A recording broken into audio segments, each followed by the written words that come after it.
And I bring this up because I heard a rumor about Grind Time's catalog being sold for pennies. Who owns those battles now, right? And if they do get put out, I guarantee you, because I've already talked to a few battlers that are on there, they're saying they're gonna sue. They're saying, no, fuck that. And I wasn't consulted about this. I don't know what the language on those contracts are. Now, everyone automatically thinks, oh, that's some white people shit to sue. No. Fuck out of here. No, that's some hood shit that we've been missing. We could be getting money from legitimate sources. This isn't being a grifter. This isn't G-ing people. This is legitimately something you worked on that then you get no revenue from, and where's the fairness in that? That's not even legal in other businesses. I think what it is people have this perception that we are so against the system because the system is against us that we refuse to even use it in our favor.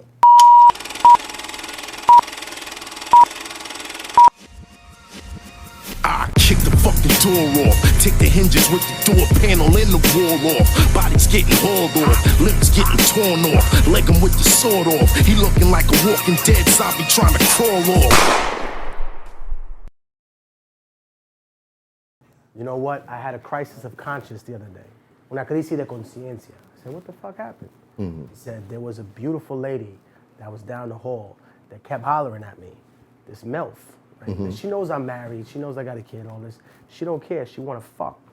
And in my mind, I was almost like, yo, I'm gonna go over there. And then I thought in my head, how did I react when I found out my father was cheating on my mother? And he said to himself, you know what I thought about? I'm gonna be honest with you, Felipe. He said, I thought about how he wasn't just cheating on her by spending time with her. He was cheating us at a time by turning his back on me and my brother and my sister to go satisfy his urges that he couldn't control as a man. And he's like, and when I found out, I lost respect for him, and I cursed him out one day, and I called my father a bitch. And it hurt my father because there was really nothing he could say about it, because he knew that his actions were fucked up. He had a family on the side when my mom was here. So he had kids and everything? You know what I'm saying? He had a child with, not kids, but I'm saying he had a child with the mistress or whatever. And he was like, who's to say that this woman won't get pregnant? Who's to say that I won't end up in this situation? And you know what? If my son looked me in the face and called me a bitch or a hoe, what could I say to him? I mean, sure, I could try to discipline him because I'm his father, but am I acting like his father? Or am I acting like a bitch? And that was like, you know, a rare moment for a room where everybody thinks, oh, Dominican niggas are players. No. But like, he was like, nah, this is some real father shit. Like, you have to set an example. And then the lesson became about drug abuse. Like, how about, listen, niggas don't listen. Little niggas don't listen to you say, don't smoke. They watch you roll the L. They don't say, oh, don't do drugs. They watch you hustle and say, oh, well, he got some money from that. It's like they don't learn by you telling them shit. They learn by your example and by showing and proving. Like you say, okay, I think listening to adults just religiously, like, okay, I'm gonna follow everything you say, goes out the window with the Tooth Fairy and Santa Claus and shit. But also the fact that, keep it 1,000, like, if you a parent, half of your job is to lie and tell kids that it's gonna be okay when you don't know if it is. Like, how about this? My man was saying some crazy shit. He was like, you know, keep it real. Kobe, the last thing he probably told his little girl was, it's gonna be all right. He had to lie, like every other parent in a plane crash, right? I've been on planes that have fucked up turbulence. We flew all the way to Australia. This shit was. I saw a mom hug a little baby, say, hey, it's gonna be fine, don't worry about it. She didn't fucking know. She's not a pilot. You don't know a fucking thing about that. But what are you supposed to say? Exactly. You're supposed to lie. So here's the problem. What if someone else assumes that role over you? And here's where I take you down the rabbit hole. And you see what I'm talking about? This started off as a barbershop conversation. So the government lies. Where we going right now? They like your parent. They lie to you. But do you have to have those gentle lies to get through life? To give you peace of mind and stability as a kid? Like when your parents said, we'll be okay, we'll find the rent. They never said to you, hey, listen, I know you're 6 years old and you probably have a lot on your plate, but we may not rent this month. No. They try to protect you from that by lying about the financial stability of the house. It's like Men in and Black. It's okay because I'm trying to protect you from some fucked up shit, some monster that's out there in space. Yeah, exactly. Right. That's what they said exactly in Men in Black. I was watching that shit the other day. I feel like that would cause like chaos. Panic. If people actually knew the truth. Yeah. It would cause chaos. Because most people can't handle the truth. Society would fall. Well, but people know the truth madness. about. I don't know if that's true. It depends on how it's presented. Okay, if I said, I'm sorry, we have to allow these companies to poison you people because in reality, if we keep multiplying the way that we do, like this earth is gonna go to shit. But I think that in many ways, people have already seen that ever present, and I'll say that. But there's some people that don't. Right, but I don't mean as an example of that. I just mean an example in general. Like, for example, a bunch of kids get shot in a school shooting here. That's not supposed to happen. But no one's startled by a bus exploding, right, somewhere in Pakistan or Afghanistan. Or in Syria, a bomb lands and 30 kids are dead. Normal. No one, because it's been normalized, right? Whereas here, we say, well, those kids weren't supposed to die. Why? Why? It makes us special. Other kids were supposed to die, right? So I think that's the part of it that they're also introducing us. Also, I'm not trying to get all, too deep down the rabbit hole, but please also remember that the way that Europeans trained African and indigenous people to relate to death is very different from the way we related it for thousands of years. Right. African people celebrated their ancestors passing away to meet up with their other ancestors. Right. We didn't get that from Black Panther. That was in the culture for thousands of years. Right. Yeah. Indigenous people, they were mummified probably 1,500 years before Egyptians, always in a fetal position because they believed they would be born into some other plane. So we've always had these things. We've always had these recognitions. But only 500 years ago, we got introduced to the fear and the loathing of Christianity, which is, and in many ways, Catholicism, most of us, which is more of a condition than a religion, which teaches you to be afraid that something's going to happen to you. Well, what happens if nothing that you do in life has any bearing on how you show up on the other side? What if you and Hitler are standing next to each other on the other spiritual side, and he's just like, you know what, I shouldn't have done the shit that I did. Or just saying, or you say, hey, you know it was what? necessary. I should have done the things that I did. Yeah. Or this is what happened, and in retrospect, this is how I dealt with anger. Or I was overcompensating for being abused as a child, so I hurt everyone I could in life, and now I see. Because it's a part of the purpose. Because if Hitler was evil and God created everybody, God knew He was going to create Hitler to be evil, to do the things he do. He was a part of the plan. If you want to look at it like that. If a person believes in God. If you that's are supposed to look at it like that. Nah, that's what I'm saying. Which is the other weird part, because under my fingernail live millions of bacteria, right? Some of them may be sentient. They live in a universe where a neutron is the size of the sun, right? And in this tiny fucking universe, some of these creatures may be smarter than human beings. So when they die, is there some ethereal realm for them? Like when you wipe the cold and the shit out your eye in the morning, those are the homes built by generations and generations of dust mites that live in your fucking eyebrow. Keep it real. That's real, though. What the fuck I'm talking about? Is there heaven? We started with a conversation. But I'm saying, is there heaven for them? Is there a purgatory? Turn it off sometimes. Is there a purgatory for them? Is there a heaven for them? No. So why the fuck is there one for you? Well, how do you know it's not a heaven for them? You don't. Exactly. There you go. There you go. So it's just as plausible for them to have one as you. So if you believe in one for you, you got to believe in one for them. And if you believe in one for them, then the dogs got to have one, and the cats, and then the praying mantises, and all these little other creatures that have been good or bad or whatever. And then you judge morality based on a scale. So then it becomes a question of people animal don't look at it like person. that. Yeah. Like, for example, when you watch those nature movies, if a man attacked a woman that didn't want to have sex and forcibly mated with her, that's rape. That's looked down on by even the hardest people in our society. Right. But at what point does an animal transfer into that? Like when you watch a lions and they're mating. They don't have the brain. female lion may not want to have sex at that it's too bad. Is she being violated? That's the whole point. I think we're talking about us moving away from our animal instinct to try to be, more human, which I thought was interesting because that's how battle rap was invented. to move away from the animal instinct of killing each other in the street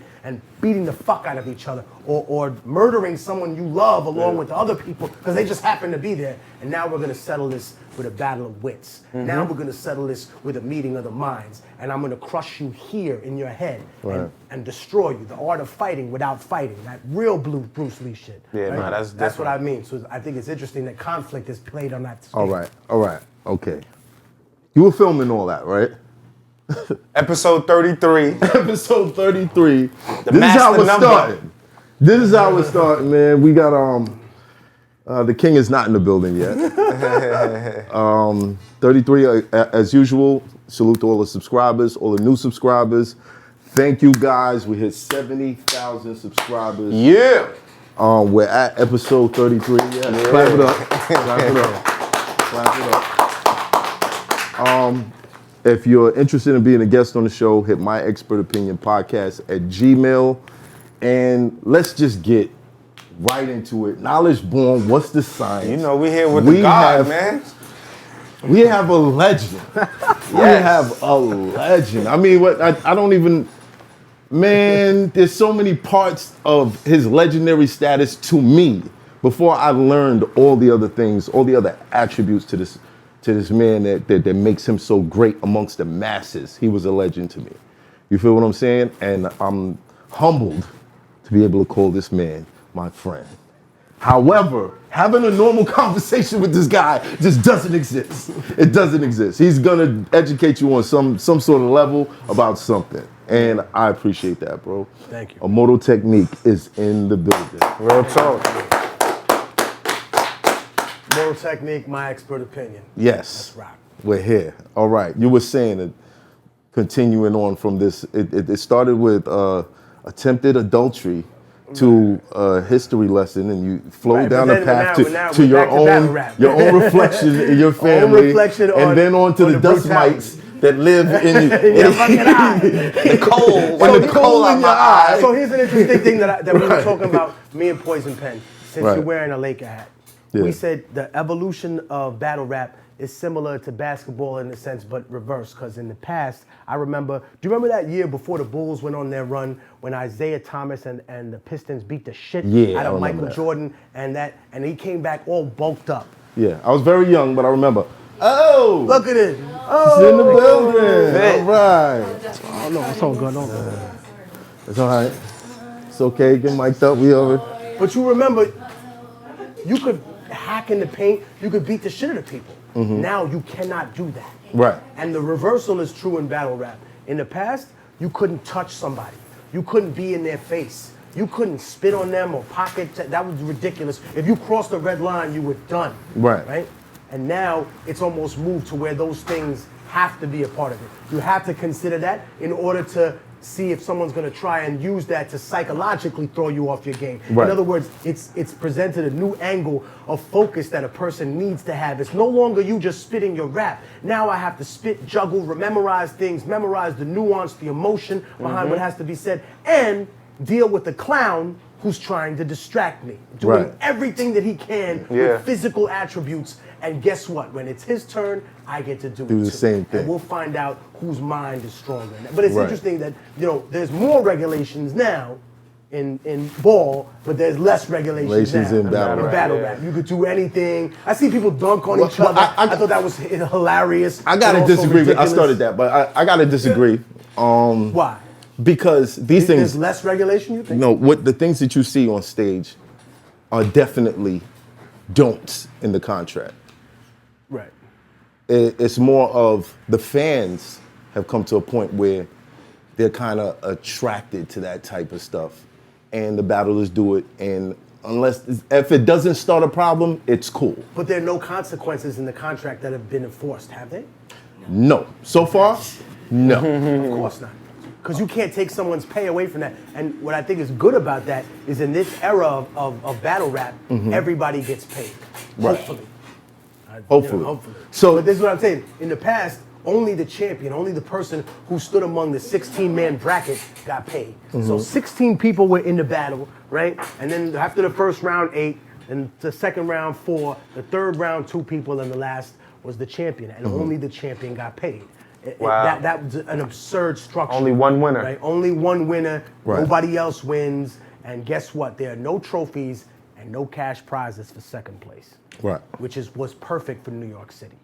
I think also the interesting thing that changed, and I touched on this on 15 Minutes of Fame, but we'll get into it here because I think we can get more in depth on that part. Right. In the past, when I was battling, and other people that I came up with were battling through that supernatural Eminem era, Juice and all them. Right. The point was to get on and get a deal and do music. And now the point is to take your creativeness and do anything with it. Right. And I'm not mad at that. It's just that people aren't tailoring it to go into a recording contract. It could be comedy, it could be writing, it could be, like the Wild and Out stuff. I think that's great that they're expanding that into a certain place. I just think the one thing that I see that I like, and I hope that continues, is that people still hold the culture dear to them, even though they're not doing exactly that. In other words, right. We're not hip. We're not doing hip hop cereal, right? Right. That's not happening. Play these games with me. I don't think so. They're hip hop chips though. They're pretty good. The fabulous ones, fabulous ones are pretty good. Them, so I don't know. Yeah, but they're okay. Now you mentioned when you were battling. A long time ago. Can you tell us what that was like? I played the part of professor in your hardest semester. All right, you quoting I ain't sorry. In case you didn't know. Yeah, I'm just taking it back to those days. It was literally you would go somewhere and show up, and that's what it was. Right. It wasn't hey, my manager is gonna call your manager.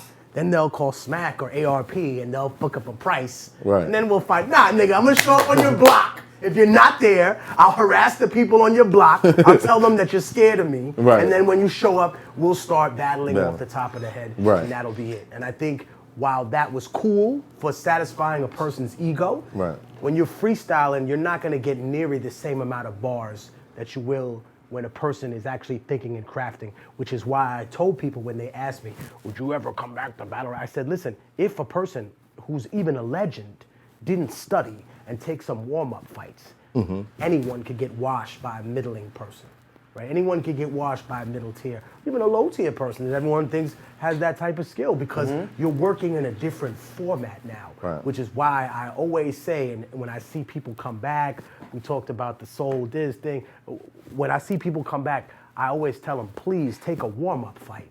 Don't just jump back in a la Keith Thurman and you saw what, you know what I mean? I try to warn them.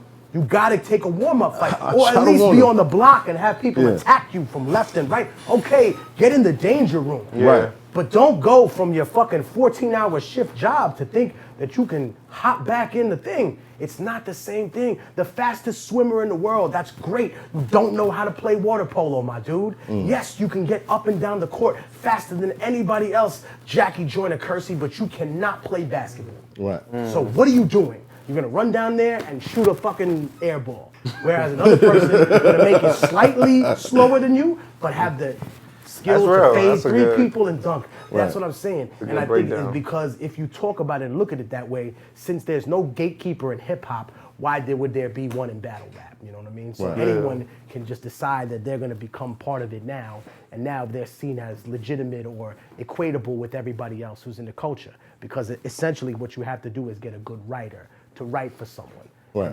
Whereas ghostwriting is acceptable.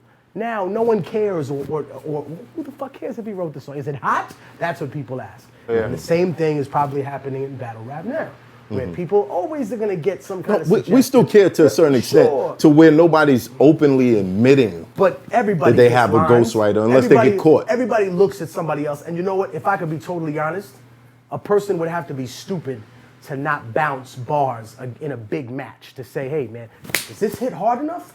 Or should I go even, is this even as personal as I should get? Is this too personal? Am I talking about this kid's dead kid? Like, is this too much? Like, are those conversations even had? Look, and I think that's the problem. Now, it's like anything is good. You could talk about anybody and their family and all that shit.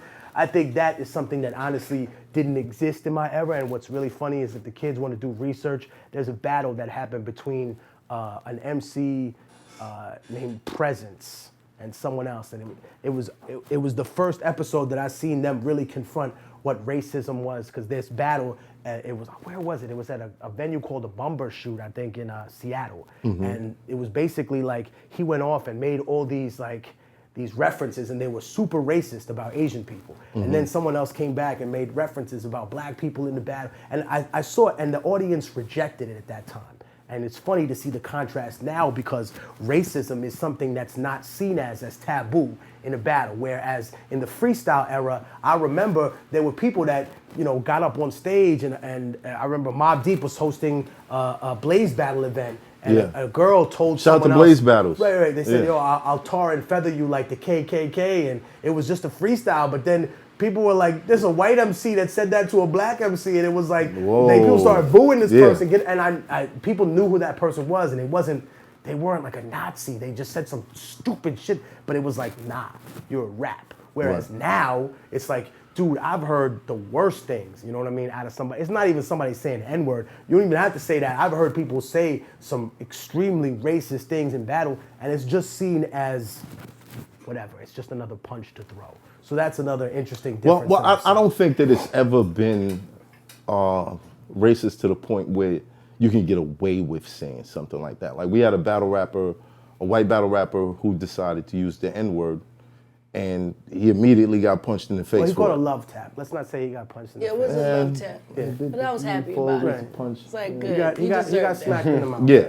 I remember that. So basically, there's still people that's not going to go for that, and I don't think that that should ever be acceptable. But I get what you're saying. There's a dude that does magic tricks on YouTube now, and in the past, I saw the video of him mixing it up with somebody. Where was it? In Baltimore, and he said had this entire diatribe about how, like, literally probably one of the most racist battles I've seen. But it was interesting because they were definitely going back and forth saying things on both ends. The other person was saying things about him being white and Jewish, and you know, I don't know if they brought up the Holocaust, but it was just like, damn, they went in on each other. But I thought what was interesting is, yeah, there are physical consequences, because I remind people, free speech isn't free. Right? There are some things that are honestly not covered by free speech. Right. You can't slander or libel somebody that's not covered by free speech. If I say she's a murderer, she sues me. No, what, are you kidding me? You're ruining my business. Now, if I prove that you cost me a job by spreading lies about me, I can take your whole check. Right. There's some other things that you can't yell fire in a crowded place. Also, here's another thing. Forget legal. You could say whatever you want, right? No one's gonna drag you to jail for that. But somebody really may punch you in the fucking mouth because they don't have that type of patience to hear that type of crap. It really does depend on where you're in. I think that on a big stage, like, for example, Smack, we've seen plenty of brawls. You know what I mean? You yourself have been part of them at some point. And I think at your age, looking back on it, if you were the league owner, you know what I mean? What would have to be done to say, this can't happen? No, not just that. We're avoiding a problem that has never happened in battle rap, or to my knowledge, which is, you remember the Drake and Chris Brown fight at the 40-40? Right. They didn't sue each other. Somebody who got hurt in the club, who got their retina slashed with a piece of glass. Yeah. I think that's the thing that the battle rap community hasn't dealt with. Smack or RBE or the rest of them, KOTD, to my knowledge, didn't get someone that says, oh, you know what? No, I got a permanent injury from being in one of these stupid brawls. I'm suing you for $2 million. I got a fucking monster attorney.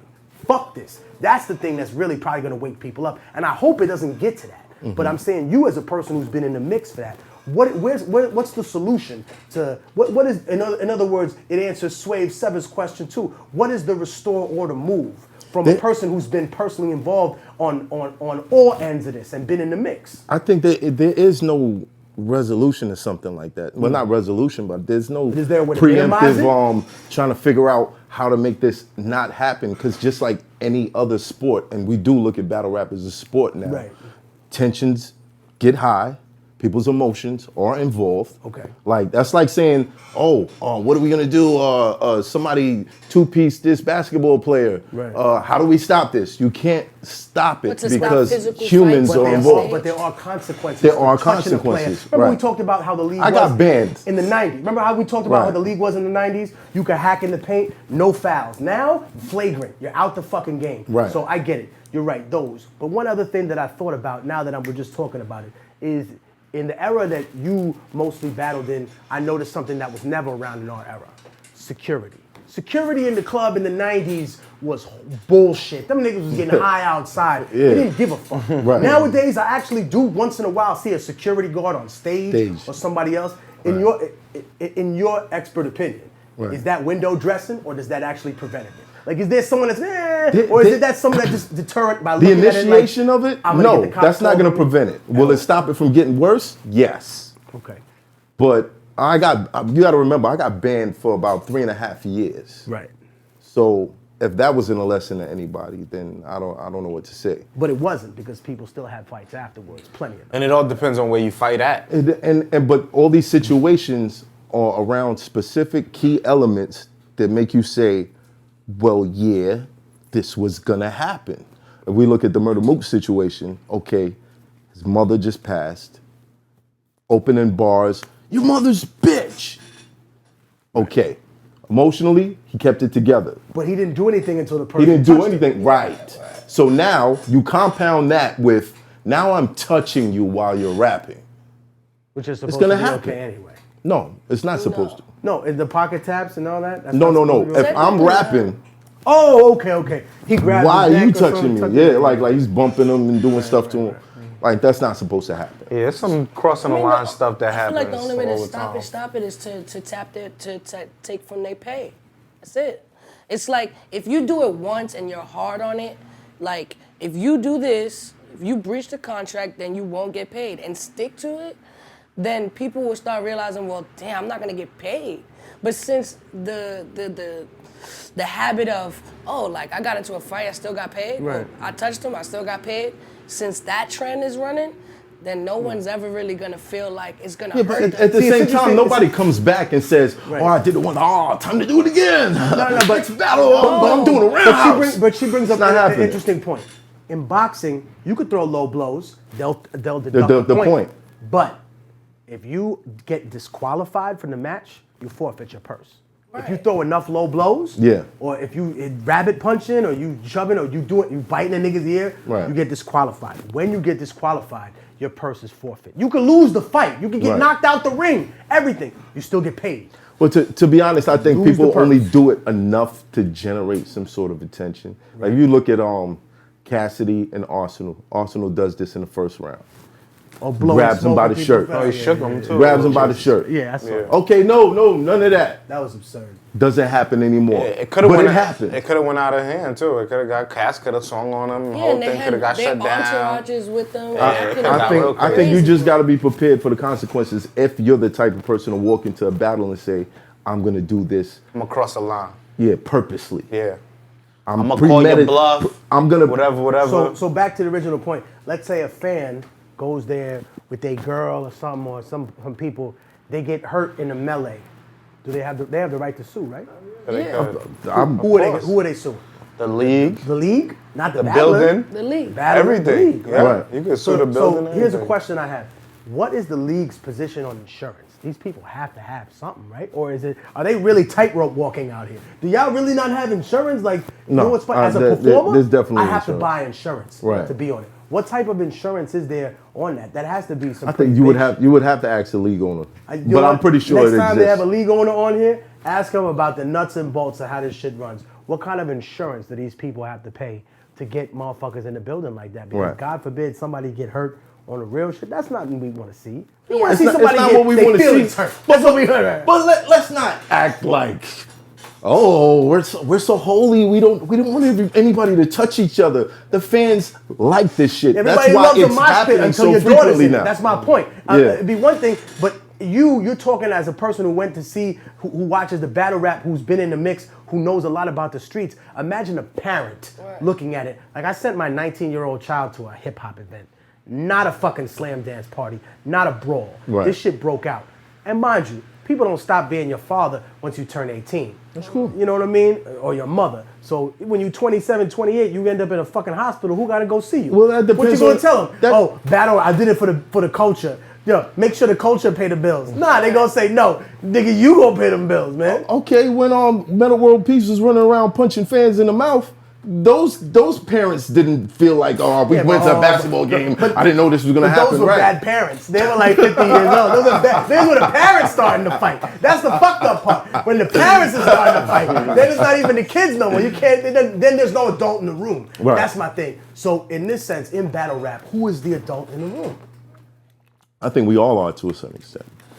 And it's just got to be like that, just like the NBA, just like the NFL, just like hockey. It is what it is. Now, we don't expect these things to happen. They all have consequences for their actions in all those sports. So that legit would be the only way. So, but is it that different from your era? I think the thing is this. I love what I see kids do now, right? To come up with creative angles, to think your opponent apart.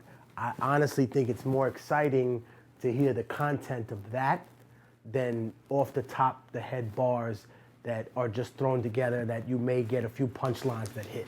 Right. So I appreciate. Also, you got to understand. I have a lot of respect for the fact that people, because having this conversation with someone else, I think we came up with an actual number on it. We said in common time, in 4/4 time, right? You get about 24 bars in a minute. So if you got 3-minute rounds, it's 72 bars. Right. Which means you writing 3-minute rounds, which is 216 bars. That's a lot of bars just for somebody, right? It's the equivalency of an album. Right. I'd say like 6-7 songs, an EP, let's say. Depending. Okay, let's say you got 5-minute rounds. All right. That's a whole album. Listen, and the unlimited stuff is ridiculous. That's a whole album. Yes. But at the same time, you're writing a lot of material. Right. And I'm thinking anyone who can do that and also improvise on that, that's a totally separate skill than just freestyling, than just being able to come up with comparisons and you look like and mom jokes and stuff. So I think there's a more in-depth ability to tear someone's character apart. It's advanced. You could really get into somebody. Right. And I think that's been what has caused a little bit more of the fights. I don't think as many fights were started in my era by what people said, but if people cross the line. Yeah, people doing homework on people now and really finding things about you. Okay, but that's always existed. It's always existed, and I say that to lead into I've heard stories and I've seen some of your battles, and personally, you did find ways to attack each person like in a different way. Sure. What do you think was the worst thing you ever said to someone where you felt like, yeah, I really hurt him with that? You really want me to be honest? Yes, I want you to be honest, yes. Somebody made fun of my girl, and I went in on their girl. But they happened to be at the show. Right. And they were in the front row. Yeah. And I obliterated this person. What did you say? I'm not going to repeat that now. What do you mean you're not going to repeat? I teach in a prison. Listen, what I was going to say. What I was going to say. I'll tell you what. This is your past. I'll tell you something. This is your past. No, it wasn't the baddest. It was just the fact that it was so mean and cruel because the person was right there. Yeah. And I just kept going. I didn't even battle the person anymore. I was just tearing this girl up, and I was like, "You see, you can do nothing to protect her." And I was just ripping them up. And then I'll tell you, the reason I think this is the worst thing I've done is that I think you don't just judge things by what you think the worst thing is done. Right. It's by the impact that you've had on people. Right. Like let's say so what was the impact? Let's say you got into five really big fights in high school you can remember, and you rocked everybody, and all of them forgive you except one person is like, fuck her. Fuck her to this day. Right. You know you did something extra to her that maybe you don't even think you did to somebody else. Yeah. Like maybe you kicked them in the face when it was all done, and that was what pulled them over. So this person, I seen them recently, and they were still mad at me. Damn. Still. I was on tour, and they try to put their finger in my ear, like, you asshole. And I was like, I grabbed their finger. I was like, yo, calm down. I was like, are you okay? And she's like, I'm not gonna forgive you for what you did. And I'm like, you're not even with that person anymore. You married somebody else. Right. And you still mad about it, and that's still impacting your life. And that person that I battled has moved on. Did you have a family. They have, and I have no problem with them. Right. But an innocent bystander to the crime is still mad about it. Did you pat yourself on the back for that? No. No? Because I don't think that's an achievement. I haven't built anything. I've just torn Imagine something if she down. had We'll talk when the camera's insecurity off. Problems. No. Tore her up. Depressed. No. And she just killed herself. I think the thing that Imagine I that. think that I was very tit for tat in that era. So I feel like I only had to work off what people gave me as well. That's another thing. You know, all you had to work off. Of sure, everybody, anyone from that era, whether they're Ilmac, Thesaurus, myself, Poison Pen, they're lying if they say they didn't see a bunch of opponents come on and think, okay, I got an emergency line or I know what to say about this. Sure, I've seen people backstage mumbling to themselves at Scribble Jam. That's not fake. That's just the game. That's just real. That's just warming up. Fucking I seen Idea freestyling to himself behind the fucking stage before he went on. So I'm like, yeah, I get it. You gotta warm up. You gotta do certain things. Right. That's not cheating to me. That's just part of it. One thing that I think is like super interesting that I see is the ownership now is in question, right? There was a battle rapper who took the bars that he had done, right, on all of his battles and then put them on a mixtape. You know, similar to other battle rappers, people who have success in that, have taken some of their bars from this battle or that and then just throw it in there. But he took pretty much all of his bars that he had battled other people and said, I'm gonna restructure them into music. And my question now is, and something I push to the battle rappers, and I wanna definitely leave it at the foot of this community as well, who has the ownership of that, right? Who would they pay the royalties to? It certainly wouldn't be the battler, would it? Even though he's entitled to those royalties, because it's his composition. But technically, didn't he sign away the right to those battles? For example, when he signed it to that company, to YouTube, they have in other words, they've licensed the master from him for an unspecified period of time. Right. Which means technically, like, I'll give you an example. NBC came to me one day, they called me on the phone. And they said, hey, we filmed the pilot. And they didn't even use my music, Hoffa, but they spit a line in the dialogue from one of my songs. Right. And they know what they did. So they called me on the phone, said, how can we fix this? And I said, give me a price. They gave me a price, and they sent it to me.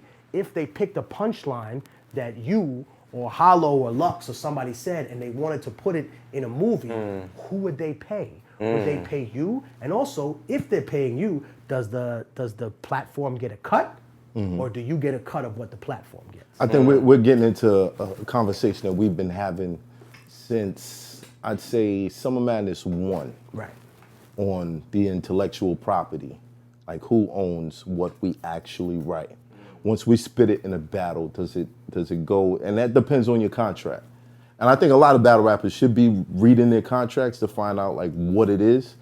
But to that extent, I don't think, even if it was signed over, I don't think there's many leagues that would be like dickish to go after you if you used it in a song. You know what I'm saying? But I get what you're saying as far as having a business straight and figuring that out. Because if that's the case, then that means we are owed a royalty to every time this battle makes money off advertisement or whatever streaming source it's on, where they But that's not the case though. You should be people getting pay it. for it, right? should be getting But this has been a conversation behind closed doors between certain battle rappers. Not every battle rapper thinks about this, but a lot of us have been like, yo, how do we work this out where these battles are online forever? Forever. We don't know where this whole thing is going. Wait, not just forever, but pretty soon they'll be in the Library of Congress. They'll be in colleges. They'll be in schools. And the only reason I bring this up is because you have the ear of a community that I am only loosely associated with. Not to say, I know damn near everybody in there. Right. But you could bring the point home to them even more to say, hey man, do you realize that in the future, people, you're a part of history. Like you don't recognize this is the late republic of the American Empire, and you're sitting here and you're talking about everything that's going on. People are gonna look through history at your battles to see what the mood was of the climber or what society was like. And if you control that, then man, the university has to pay you to do the curriculum, not somebody else who owns it because of that. And I bring this up because I heard a rumor about Grind Time's catalog being sold for pennies. Who owns those battles now, right? And if they do get put out, I guarantee you, because I've already talked to a few battlers that are on there, they're saying they're gonna sue. They're saying, no, fuck that. And I wasn't consulted about this. I don't know what the language on those contracts are. Now, everyone automatically thinks, oh, that's some white people shit to sue. No. Fuck out of here. No, that's some hood shit that we've been missing. We could be getting money from legitimate sources. This isn't being a grifter. This isn't G-ing people. Right. This is legitimately something you worked on that then you get no revenue from, and where's the fairness in that? That's not even legal in other businesses. I think what it is people have this perception that we are so against the system because the system is against us that we refuse to even use it in our favor. Well, And that's I kinda just whack. think a lot of rappers are unaware. You understand? But that's why platforms like this and speaking to you, bringing light to that, and the more we constantly speak about it, it kind of opens their eyes to other things.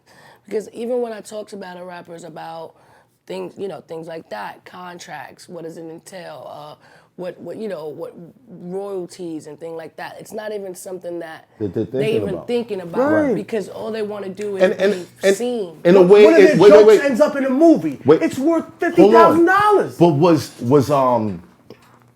was Kool Moe Dee thinking about that when was LL Cool J sitting around saying like what's gonna happen 50 years from now? You know what I'm saying? Like it's kind of like where battle rap is. We're in that space where this thing is so new, people don't really understand what it means. And that's the difference, I think, between the way that you saw companies interact with, for example, Run DMC when the culture was new. They made a song called My Adidas, and then they got paid $50,000 or $100,000 afterwards. Whereas you have the evolution of that, where Jay came and said, "Hey, I'll put your name in here, but I need you to break bread first, Right. because I could put someone else's name in here." That's and a then fact. Come and say, "Pay me first for what I'm doing as opposed to this." So you're right. There should be definitely some looking into the contract, but also an understanding of there got to be a time limit for all these things to revert back to the artists themselves, right?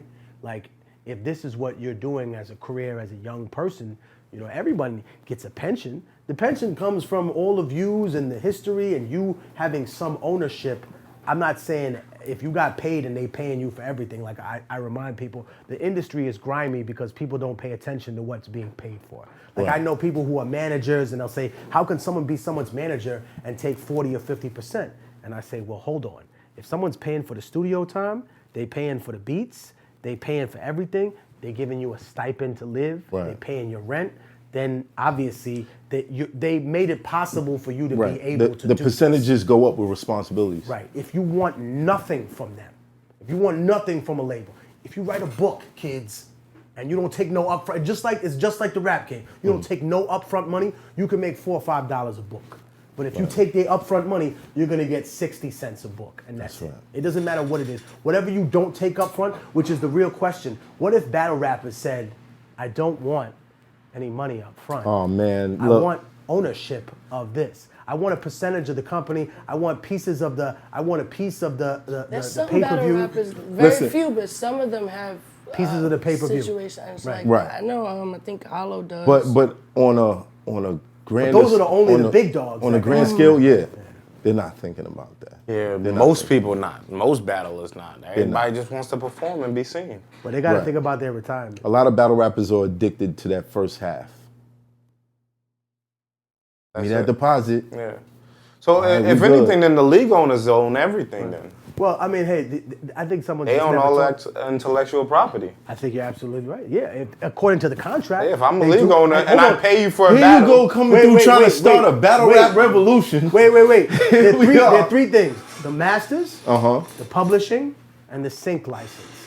That is the triple threat. And if you own your image, that So falls let me into ask you a that question: shit. if any of these leagues wanted to go to HBO and do this, and they wanted to put their back catalog on there, they would have to consult you, or could they do that without your? It depends on what the contract was at the time. Exactly. So then what we're doing is it has, in that sense, I guess it's similar to hip hop because there's no quote unquote industry standard. Right. When someone told you, oh, this is a standard deal, that's bullshit. No, there's an it's whatever industry you can standard. get. There's an industry standard, but it's ignorant to all those things. Right. So Then it's just that's the where big we're at dogs with being it. able to cut whatever deal they can Right. because of the supply and demand for their name. Right. Yeah, so that's what I'm saying. Y'all just get paid to perform. So- and then so- once you perform, the owner, like the league owner, owns Like looking back. the footage. Dude, There's I do footage shows of your all the battles. time. Yeah, There's but I do shows all the time. Here's the thing. I get paid for all that, right? Mm-hmm. If someone took a video of my show and then sold it, I'd get paid all that. They wouldn't make no goddamn money off that. If I'd release a song, right, since I own all three, I don't go chasing publishing anymore on the internet. In other words, I don't call people up and report SoundCloud rapper, this one, you stole my beat. Right. No, the money will come to me. I just say, this is where it is, look at this, boom. You have a And network they'll that look works at it, for you. And they say, all right, yeah, this is your music. They take it and they automatically credit to me. Right. And then they have to remove it from this person's on the next statement, on the next quarterly. But it's already fixed. So that way. so here's a question. So how is it going to be fixed here? Obviously, we got to sit down and we got to formulate new contracts, or the battle rappers who are able to get those type of situations. Because I think in a lot of situations, a battle rapper will say that, and the league owner be like, "Nah, I'm not doing that." Well, how about this? What if guys like you and the other dudes that occupy the top tier positions led the way for other people? The and wheels said, are already turning. and my said, hey, friend. brother, The wheels that's why are we're already here. turning, my And friend. say, hey, man, you know, Yeah. in the future, when we all get to be 50, 60 years old, we would like to own the shit that we do. Like, I get it. The longest term contracts that music has is for 20 years. Right. But if that's the case, then that would mean that the battles that took place in 2006 were going to revert to you guys in fucking 6 years. Which means that anything going on further from that, of course, listen, I'm not Every saying that year the it's leagues, gonna- I'm not saying, listen, I don't hate leagues, don't get it wrong. No, I'm not no, saying not the at leagues all, don't not deserve at their all. cut. They put up the platform, they put up the price. Sure, should they get a percentage? Yes. Should they be able to dictate the percentage across the board? No. But at the same time, they have to have some involvement because they facilitated everything, right? And at first, I remind people, Poison Pen was the first one to do pay-per-view battle rap. Everyone thought that was bullshit. They were Right. like, oh yeah, no. What do you mean? Who's gonna tune in for this? And it was like, nah. Now that's the moneymaker. It's like having a club with It's the no norm. bar. You Yeah, can't right. have an Yeah, event it's the without norm. a pay-per-view. Right. That's gonna pay for the rest of the overhead. Facts. So it's like, well, we've already having conversations, and I think she brought it up that there are definitely people that when they have the power, they get a cut of the pay-per-view. Yeah, I know Right. some Right. people that get the pay-per-view, So it's like, what about the back end now? That's Right. where the real money like is. 3%. So here's my question: Is it the battlers like you in the beginning, the Scribble Jam footage, I don't know nothing? Listen, dude, I'll put it this way. It's so fucked up that it's similar to you guys in the sense that the most successful ones of us in the underground, no one would think of putting that out without calling me. Right. Because they'll get sued. Right. But the other people, they'll do it too and they'll put it on the website or whatever. And it's like, I get it. If you're selling a product, then you know you gotta break bread. If it shows up on YouTube or some other site, I can't control that. Then it's just whatever, you know. Right. Again, let me also say something just for the camera. I was a person that encouraged people to download my music for free because I was always of the mind that the message was important to me, and if people wanted to support me, they would anyway. And that's actually been incredibly successful. People that downloaded the record for free said to themselves, you know what? I liked it. He was saying download it for free, and he said if I liked it, I should buy it for someone I love. Right. Cool. So it's a number one gift every fucking year. Yeah. Every Christmas we get a bump in the fucking thing. But I tell people, hey man, just steal it It offline. is what it is, yeah. Right. But when it comes to my artwork and corporations doing that and meticulously making millions of dollars on it, like in other words, I say that to fans, but it's obviously a different attitude if I caught somebody like in a plant Actually making money off of it. them and being Yeah. like, yeah, here we go. Yeah. Right. Like T-shirts outside a concert. See, that is a lie, though. You know what I'm saying? Thank you for bringing that up. This is another fucked up thing that's wrong with rap and battle rap. I was on 257 stations, right, that carried the news of my arrest. Only 4 of them carried the news of my exoneration. My total thing. Like, Wow. dude, I hired 4 lawyers. Mind you, 4 lawyers. I had a Jewish lawyer, a Swedish lawyer, and 2 Cuban lawyers. It was like a fucking United Nations. Whenever I went to court, I stood up and said, Mr. Coronel, is your team ready? We all stood up. We all went up there. And let me tell you something. I'll bring the police report next time I'll come in here. Right. It says the most absurd shit. It says at the end, no injuries reported. So the police report in the beginning says Immortal technique and a dozen assailants mercilessly beat down. Mercilessly. No injuries reported. So how did I mercilessly beat? If But you know, no I can't injuries say were that reported. in court. When the case was going on, I couldn't say, well, if I had really wanted to fuck these niggas up, then something else happened. Right. We got a phone call from an investigator. Because remember, once the police have who they have and have their eye on someone, they're not going to do any investigative work. So I hired my own investigator, who was an ex-cop, who went out there, who ran the jacket of everyone who was involved and said, wait a minute, this person pulled a slip and fall in front of Bloomingdale's. This person is a grifter. This is a liar. Another person who was involved in the case, my lawyer called me nervous. He was like, hey man, do you know that a person who was connected to the case was murdered? And I was like, what?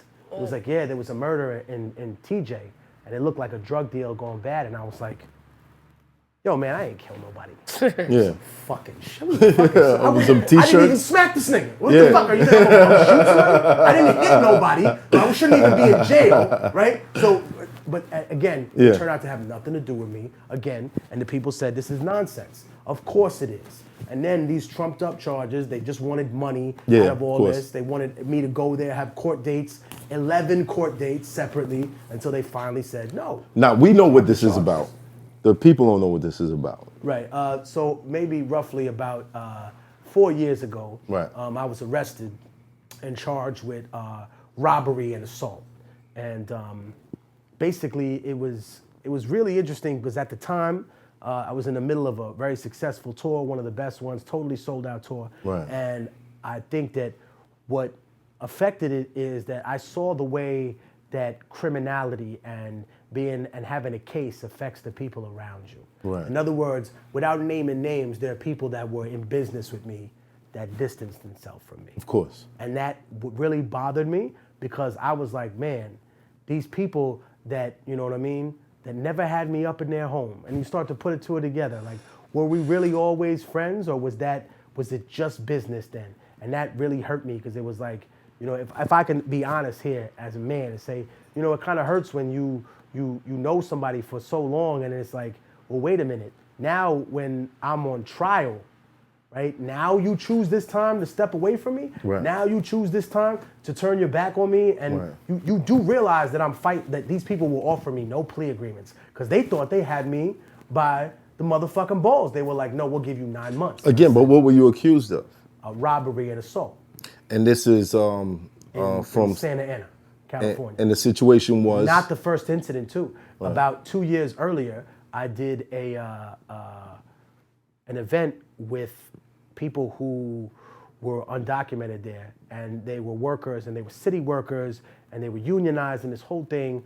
And then we were talking about the murders that had taken place in the desert, and how law enforcement knew about the human trafficking, and that they were getting cuts from it, all this stuff. Yeah. And then all of a sudden, outside, they claimed my car was involved in a hit and run, and they towed my car.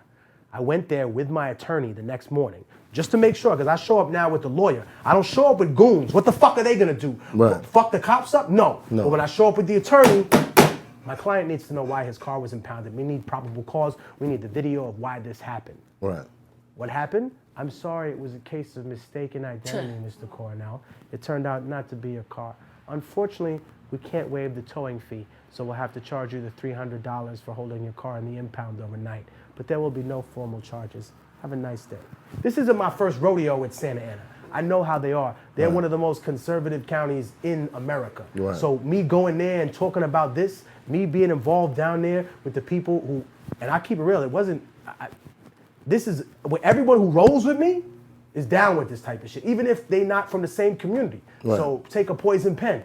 He walked through the desert of fucking Arizona with me Right. to leave water for migrant families that were rushing and hiding. Right. And the person who was also loosely associated, but he was in the Arizona side, not the Border Angels, which is the people we were working with, those individuals, they beat a case for that type of shit. So in my mind, I'm thinking, y'all charging me for this bullshit?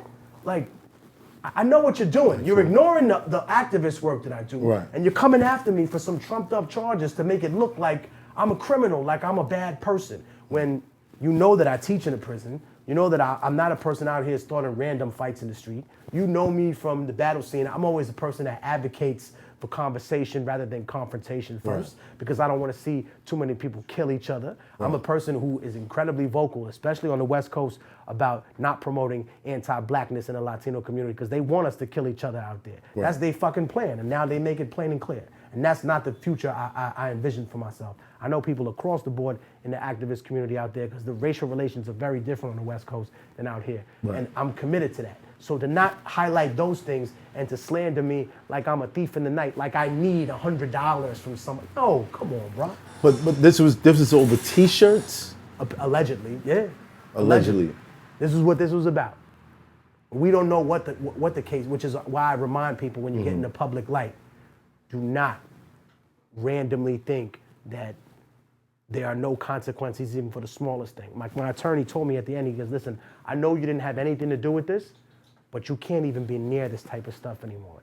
And he's like, I'll tell you a personal story from the head of the firm. The head of the firm has one client. He's a freaking billionaire. You know what I mean? He was hooked up with Bill Gates and Microsoft and all this. The guy's a billionaire. He's obviously not the richest guy, but he's got a few $1 billion. Right.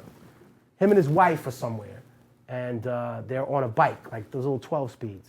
And he accidentally comes near like a bunch of people waiting for coffee at some little stand, and he touches his foot with the bike. And the guy turns around and goes, I'm really sorry, you okay? And he says, yeah, I'm fine. He goes, no, are you okay? Like, I know I didn't hit your foot. You want new sneakers? I'll wipe your shoes. Like, just laughing and joking. Yeah. The guy's like, no, I'm fine, no problem. Next day. 10 days later, they find out this nigga's worth millions. They want like $7 million. They sued this guy for $7 million, saying pain and suffering, you broke my foot. There's a hairline fracture. There was no hairline fracture, dude. It was all a fraud. But they had to pay money to go find this stuff. So the guy says to me, he goes, Mr. Cornell, you can't do this anymore. I'm sorry. And I think it gets to the point where everyone has a measure of success where you realize that you're risking more by doing that. Now, mind you, I grew up in Harlem. Right? I learned to fight in Harlem. West Not side? from ran people from the West street. side? No, from the West Side. And my master was Stanley Thompson, a former Marine, a black Vietnam veteran, definitely had been through a lot of crazy things. And one of the things I remember he told me is, look, would you ever jump in a car that was about to go off a cliff, right? Just to slice someone's face or to punch them in the nose? No, because you'd be killing yourself. And he goes, what do you think you're doing every time you're fighting out here in the street with these people? However, there's another side to that, he told me. And it's not the one that your parents and your guidance counselor, your teacher want to hear.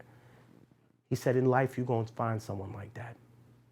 They may not have hurt you, but they hurt someone you love. They did some terrible things.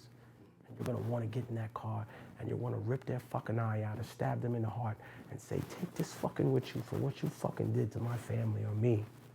Just remember, he said to me, every time you get in that car, you lower your chances exponentially from coming back. So the first time, it's a 50-50 chance. Right. The second time, you're playing 75-25.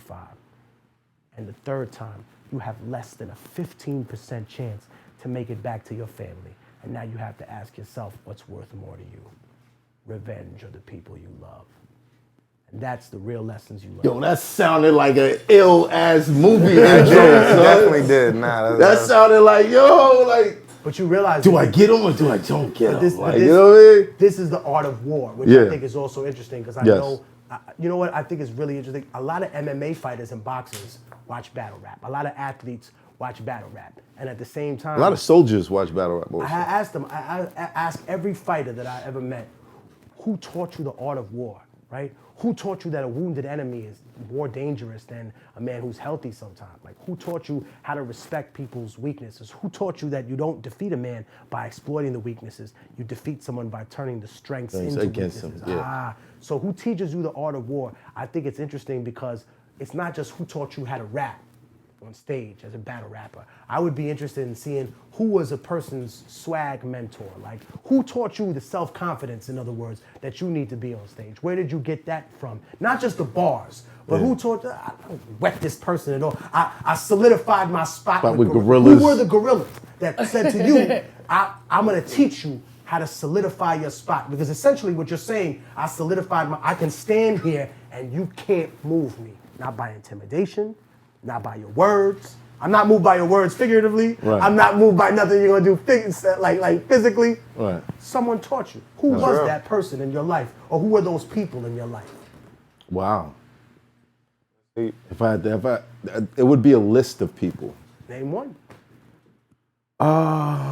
There's a brother from my neighborhood named Will, a brother named JB, Troy Ave, not Troy Ave the rapper, but Troy Ave the crew.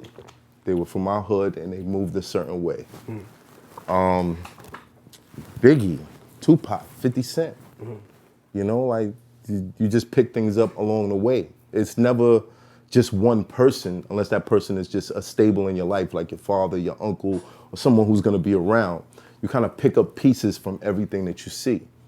And there were just multiple pieces.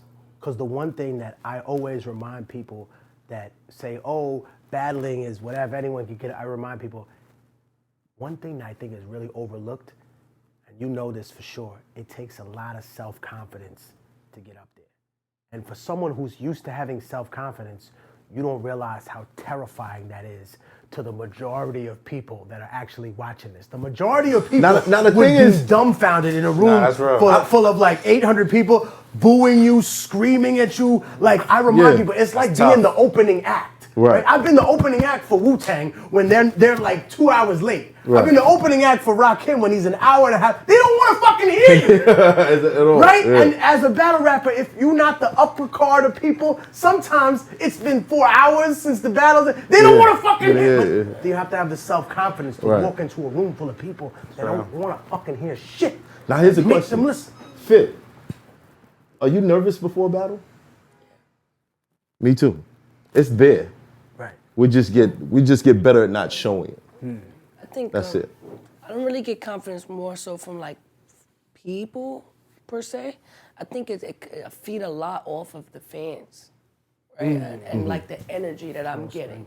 Yeah. Right. I think I feel confident when I'm preparing for it. When I know I got something good, right? Yeah. But I think the confidence comes more from people reassuring me that they're good.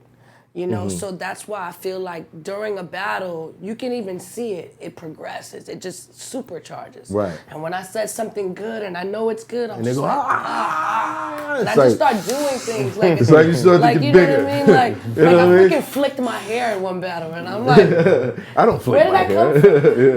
It just came from like, like Styling on it. I feel In the zone. more stylish. For that 1 second, my hair felt like it flowed perfectly. like I felt like my skin was glowing a certain way. So I really feel like, that energy that I get from the crowd, it really matters, right? Because when they don't react, then you're like, okay, wait. Yeah. But My hair doesn't flow. And I don't think I've ever felt like my skin is glowing. It's funny but I feel like the biggest person in the room. You bring that up. I feel like I was watching, I don't remember if it was Sports Center or ESPN, but you reminded me of something that I think Jalen Rose said. He goes, what's the greatest advantage that you have? And he's like, what is home court advantage? And he's like, that's like 80%. Yeah. He goes, you don't know what it means to have 60,000 people screaming, go, yeah, we got you. That's And it's crazy. like, so if that's a microcosm of it, you got a section of people that just believe in you. Yes. And then when the fans get you rolling, it builds with that. Yeah, So then losing momentum is the worst thing for a situation. I always tell everybody, the worst sound to hear in battle rap is silence. Yeah. When you don't hear anything, it drives me crazy. Like my head is moving, my mind is just You don't know going what's going so on. fast. Yeah. And I'm just like, You really oh my don't know God, what's I going can't on. Is it believe working? Like, that's just a sign of. You're like, no. why are they silent? No. And if you're thinking that while can you're throw trying you to off. remember your rhymes, It's not good. it's not gonna be a good show. But battle rap, we're still on battle rap. Scribble Jam, Rocksteady, Blaze Rocksteady, Battle, Blaze Battles. all of them. I learned How from many- one of the best. how many stars? I had a great teacher, and his name was Breeze Everflowing. Woo! Woo! Y'all don't even know who that is. Y'all don't even know who that is. Yo, Breeze, I remember being at the Pyramid, having no clue on who Breeze Ever Flown was. By the end of the show, I had to walk up to him and be like, yo, you're amazing, bro. Yo, he came to my show in Florida. We was just doing a prelude to the Middle Passage tour. Just like leaking joints and just doing small venues, pack them in for the fans. And he came in, he can rhyme in like English, and he's from Brazil, so he can rhyme in Portuguese too, he flips it. And basically, he was a person that I knew who was a freestyler who was really good and was the head of a crew called Stronghold with a bunch of other people. But he was one of the people that really was like, yo, you have a lot of raw talent. You just have to focus it. And the way he explained it to me is like, you could shoot a hose at a bunch of people and knock them over. That's fine. He said, but if you concentrate that beam of water, you could cut all those people in half. Yeah. I thought about that for a while. I was like, thank you, Breeze. I shall cut all these people in half. And I went for, and listen, I turned the strong points into the weak points. I made people feel less confident in themselves. I would see if I could make them stumble. You take any angle you can, right? You distract them by turning them against the crowd. You turn the crowd against them. You force them to take a position that they wouldn't normally take, right? You want to diss me? Okay, fine. You know what I mean? Whatever you want to do, but you find a way to kind of to make their attacks useless. You know what I mean? Like they were playing before. I call that taking your legs. First round. Before 8 Mile, there were plenty of rappers I've seen who diss themselves, right? And the realest thing I thought about that fucking movie is when he goes home with nothing. Because that's exactly the shit that used to happen. We went home with $200 fucking dollars. 200. Yeah, we thought we was the man because we could pay for everybody's meal at the Westport Diner, right? Because we could go to Gray's Papaya and get food. Like niggas was battling to eat. We were like animals in SeaWorld. We were doing tricks for food. Like niggas was starving. I got to say that I'm the best and get that respect. Because all the niggas I was with, man, they came from water and cornflakes. Like niggas had nothing, bro. Have you ever been on the same event as Eminem? Yeah, I opened up for D12, and I think I'm not talking. I'm talking about back then with Scribble Jam. And all that stuff. No. I'm trying to think. No, he did the Scribble, I think, the year before. And then I was locked up from 98 to 99. So by then, he had already moved to doing, like, music. Penn actually did an event with him, and then hung out with him a couple times. And then the person that I knew, that I actually could say that I knew and that I was cool with, was Proof. And he was a really down-to-earth dude. Yeah. And man. Rest in peace. Rest in peace, of course. And big shout out to Detroit and Proof's family. Always show major love. And I always showed him major love because when we first met, I remember there was some tension because Green Lantern had just left JD and I just did a project with Green. And then me and him just sat in the room and talked because I was with a bunch of people and he was with a bunch of people and he just had like a really fresh perspective and I felt like he had such good energy. Like he was a peacemaker, a good person. And when I heard he got killed, I was genuinely heartbroken. Yeah. So I can't imagine how it affected his friends. And that's something else I tell people, like, you know, maybe Jay Arch wasn't the most prominent rapper in the crew, but he was my heart. Like, he was a good dude. He was a person who talked me out of hurting a lot of people. Yeah. Like, he was a person that everybody thought he was Did you wouldn't expect it. 6'8", 400 pounds. He was the gentle giant. Right. He was really the gentle giant. But if you didn't know him, he was just the giant that was gonna hurt you if you did the wrong thing. You know what I'm saying? But so good. Talking with him, conversations, and chilling with him, like, you get a different perspective. You know what I mean? Right, and I think what was interesting is I remember that he told me that he was like, I only was violent because I was bullied in school. And he was like, and I was bullied in school because I was the biggest kid.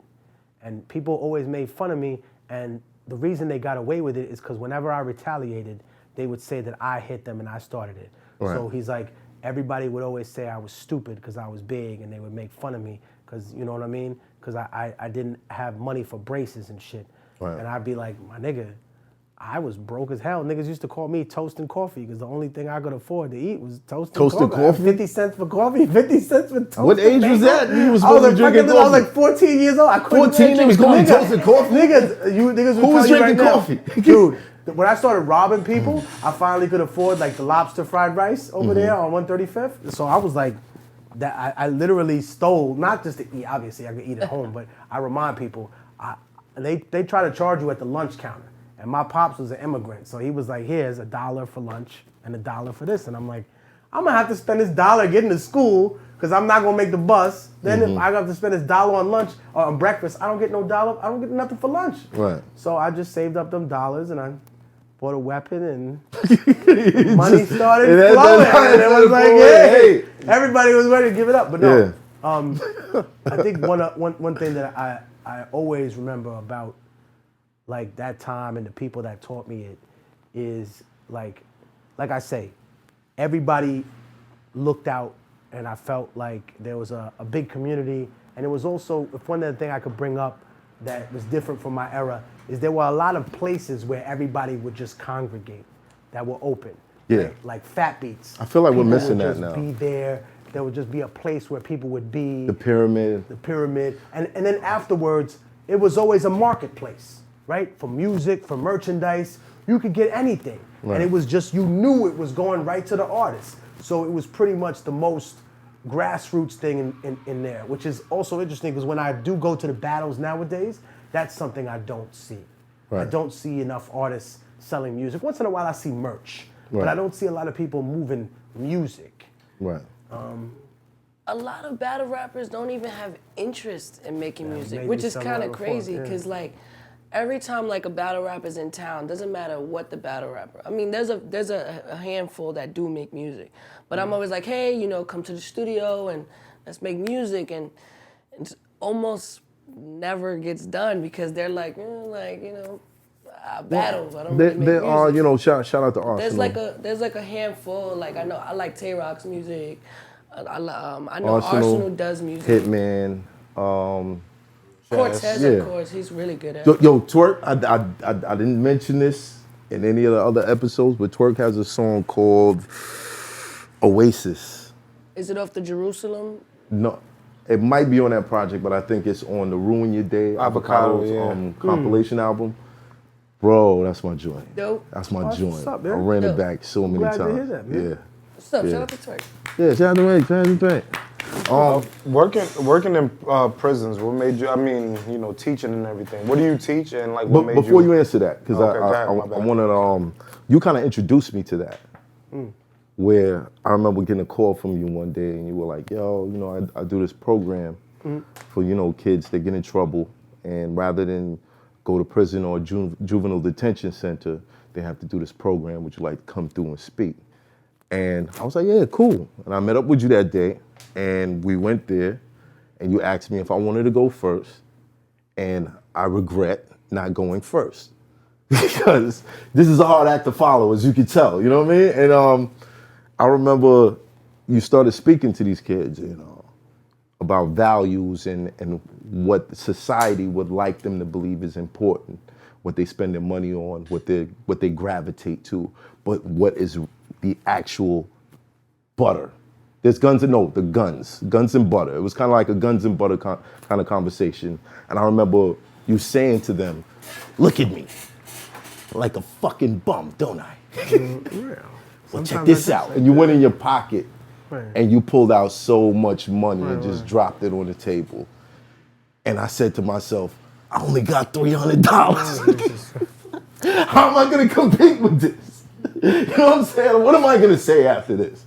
But I remember how powerful that program was, and meeting one of the kids years later and finding out he was into music, he has his own group, and he was like, yo, you don't remember you came to the program, you and Immortal spoke that day, and I was like, oh, wow.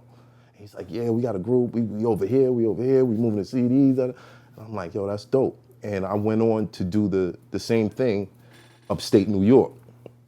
But I always wanted to thank you for introducing me to that. That was dope. How do you feel? Because I'm sure it's about, you've been doing this for like 8, 9 years strong. On and off, almost 10 years. Yeah. 10 years. I was incarcerated when I was really young. And I'm gonna be honest with you, one of the hardest things about being locked up is I'm a person who likes to help other people. So if I see somebody in the street getting jumped, I'm gonna be like, yo, what the fuck y'all doing? Like, obviously I'm not stupid, I'm not gonna run in and get ice picked in the gun. Right, But I'm gonna be like, yo, what the fuck is this? The first weapon is your voice. Right. Man, woman, everyone should know that. Somebody pulls out a gun, what the fuck you got a gun for? That's not dry snitching. You helping the people behind you and the mother get her child the fuck out the fucking bodega before some kid gets killed. Right. So I'm a person who likes to help people. But I'm gonna just tell people who have never been incarcerated, you can forget that. Because when you see someone else getting jumped by 5 people, that ain't none of your fucking business. Right. You can't mind someone else's business. Because guess what? If you jump in, now you got beef with 5 other random Bloods, Crips, Latin King, people you didn't even know. And here's the other problem. You don't know what this person did. Did they rape somebody? Did they steal from someone on the inside? Right. And here's what the hardest thing the OG told me. He goes, even if he didn't, even if he's fighting off being victimized, that still ain't none of your fucking business. And I've definitely been in situations where I've seen motherfuckers just beating someone like an animal and doing crazy shit, and I've just been like,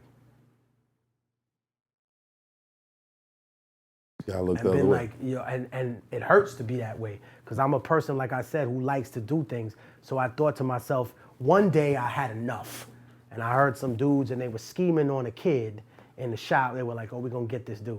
And I rolled up there. I called my homie who was, you know,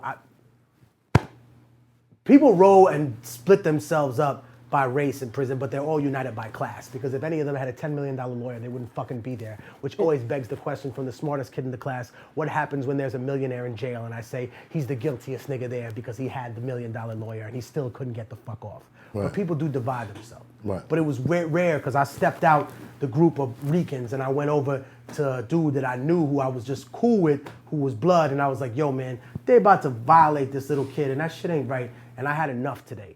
And I went over there and he came with me and I said, nah, y'all niggas don't get to decide this. Now, fuck you. And that day, I think I just, whatever. So I didn't become nobody's OG, nobody's big homie, but I would just tell people like, yo man, shut up if they were talking too much about things they shouldn't be. Or I would just, I guess I grew older that day because I was like, you know what? Let me just make sure that everybody don't fall in the same fucking hole. I do kind of have a say-so. And I got to a point where I said, I can help other people not make the same mistakes I've made. I can show people the greatest tool of teaching, which is show people, have the humility to show people your personal failure. Like I always remind people, if the big homies on the block are just talking about all the bitches they fucked and all the money they make and all the things they did right, then they're not teaching you anything. They're just bragging to you. Right. And you a sucker for listening. A person who really teaches you tells you, this is how I broke my own heart. This is how I pushed someone away that was trying to love me and I couldn't accept it because I was hurt and because someone did horrible things to me when I was a kid. This is when I fucking screwed up a job because I was trying to put other niggas on rather than get my situation right. And I let somebody else getting hired fuck me out of a job. Please don't do that. I loaned $10,000 to my brother and then I realized that you don't loan family money. You give it to them and there ain't no fucking people giving it back. Right. Bop. You get lessons of the day. And it was like, cool. I had already had some of those life lessons from my master. So I was born in Harlem. I learned to hustle, all these things. But one thing I realized, that I met a lot of people, whether they black, white, Asian, Latino, they were born hustlers, right? Born hustlers. But I never met a person, any race, religion, that was born knowing how to invest. No one's ever born knowing the stock market or knowing real estate. They have to be taught these things. No one's born knowing the alphabet. You learn it not through a numerical scale, through a musical scale. Everything revolves around music. So what I tell people is when you're absorbing these things, I said to myself, can I stop somebody from falling in? If I stop one person from falling in. So whenever I went to the classes, the way I would captivate people is by teaching them from my failures. I would say, yes, my parents saved up to send me to college from the moment we moved to America. I was one of them kids that got into a really good school and then I started doing stupid shit. And I ended up in prison and my parents spent all the money that they had saved for me and they spent it on a lawyer so I wouldn't go to jail for 10 years like my fucking idiot co-defendant. And I didn't rat on nobody. and I took my fucking lick like a man. And then when they told me I could get out, and they said all I had to do was sign a piece of paper, I turned the paper down, and I had to see my mom crying and behind the glass and say, well, why can't you just come home? And I said, because Mom, they want me to sign this piece of paper that names other people, and then they'll always keep a piece of me here, Mom, always, and I can't do that. And she's like, well, fuck that. It's not about the world, Mom, it's about me. So like I learned these harsh lessons as a kid. I learned what it was like to not have human contact, to be thrown in a hole for 60 days, and then to be thrown in a hole again another 45. For what? I didn't do anything. What the fuck are y'all doing to me? And then when I finally began to start like opening myself up to talk to these kids, I realized that, man, they had been through things that I couldn't even imagine. And I realized that the so-called super predators, these scary Black and Latino kids, these scary poor white kids, man, all of them were just people who had been physically abused as kids, or sexually abused or hurt. And they were doing what they did as a defense mechanism to keep people away from them. You realize, why do people in prison hate pedophiles so much? And here's part of this, the reason is that they feel like they're never gonna get out, and someone else hurt a child and they never hold theirs. The other one that they don't like to mention and that people don't talk about is that a lot of people in there have been hurt as kids. And they feel like because that person did something to them, somehow they missed their destiny. It put them on an altered course. I wasn't supposed to be this murderer, this killer. I wasn't supposed to be this angry, hateful person. I was supposed to be a lawyer. I was supposed to be a doctor. I was supposed to be a counselor. I was supposed to be a teacher, a principal. I was supposed to do something. I wasn't supposed to be eating out of this and drinking out of the same water where I pissed. Like, the fuck, what am I doing here? And then you see a person that has that frivolous attitude towards people, and they get extremely violent. And what happens is that in prison, they practice what we call selective morality. So everybody could be sitting at this table, and if you a murderer, and you a bank robber, and you a thief, everyone's cool. But rapists and pedophiles are not allowed. And that was a very jarring thing that I saw. Like, people would just be in other people's food, like, excuse me, you done? And they'd be like, now you have to be PC'd up. No, you now you know you have a target on you. Right. But I think the biggest thing that hurt me was when I saw children that have sexually abused other children.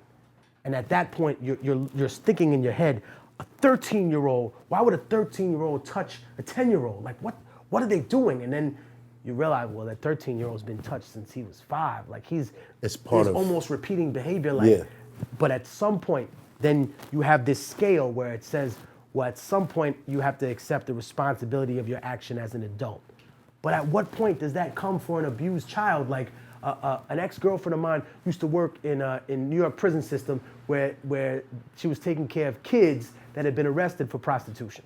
And that's tough. She's like, here's the problem. I dated a CO that was around telling stuff me like that. Most of these kids have been trafficked and stolen from the time they were little. Why are they the ones in jail?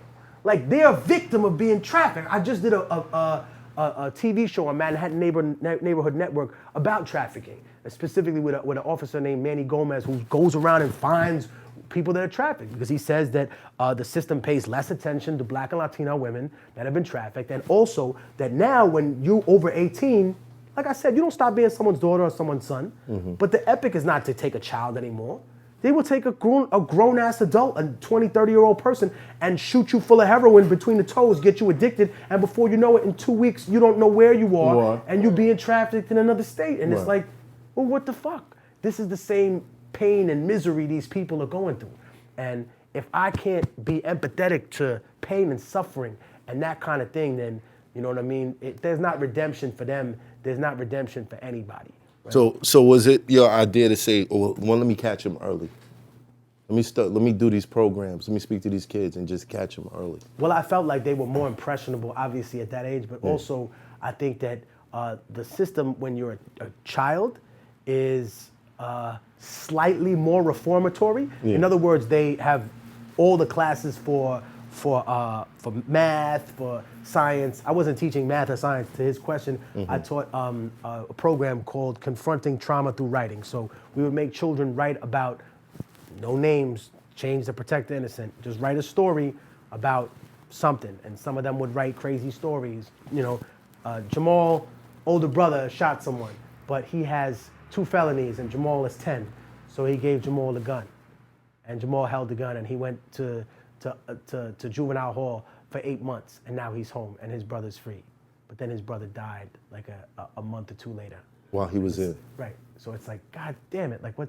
Like these are sad stories, but at the same time, they coming from the imagination of a child who's either seen that or been a part of it. Right. And mind you, even if it hasn't happened to you, but it happened in your building, you're still affected somehow. You can't not have PTSD because of that as a child. PTSD isn't just for Iraq war veterans. You know what I mean? It's for people who undergo horrific trauma. Like, will you live in a practical war zone, or you live without the comfortable idea of when you're gonna get your next meal or when things are gonna, then it's obviously gonna be like that. And I feel like that's an interesting factor that we have in hip hop, because if you come from poverty, people consider you to be more real.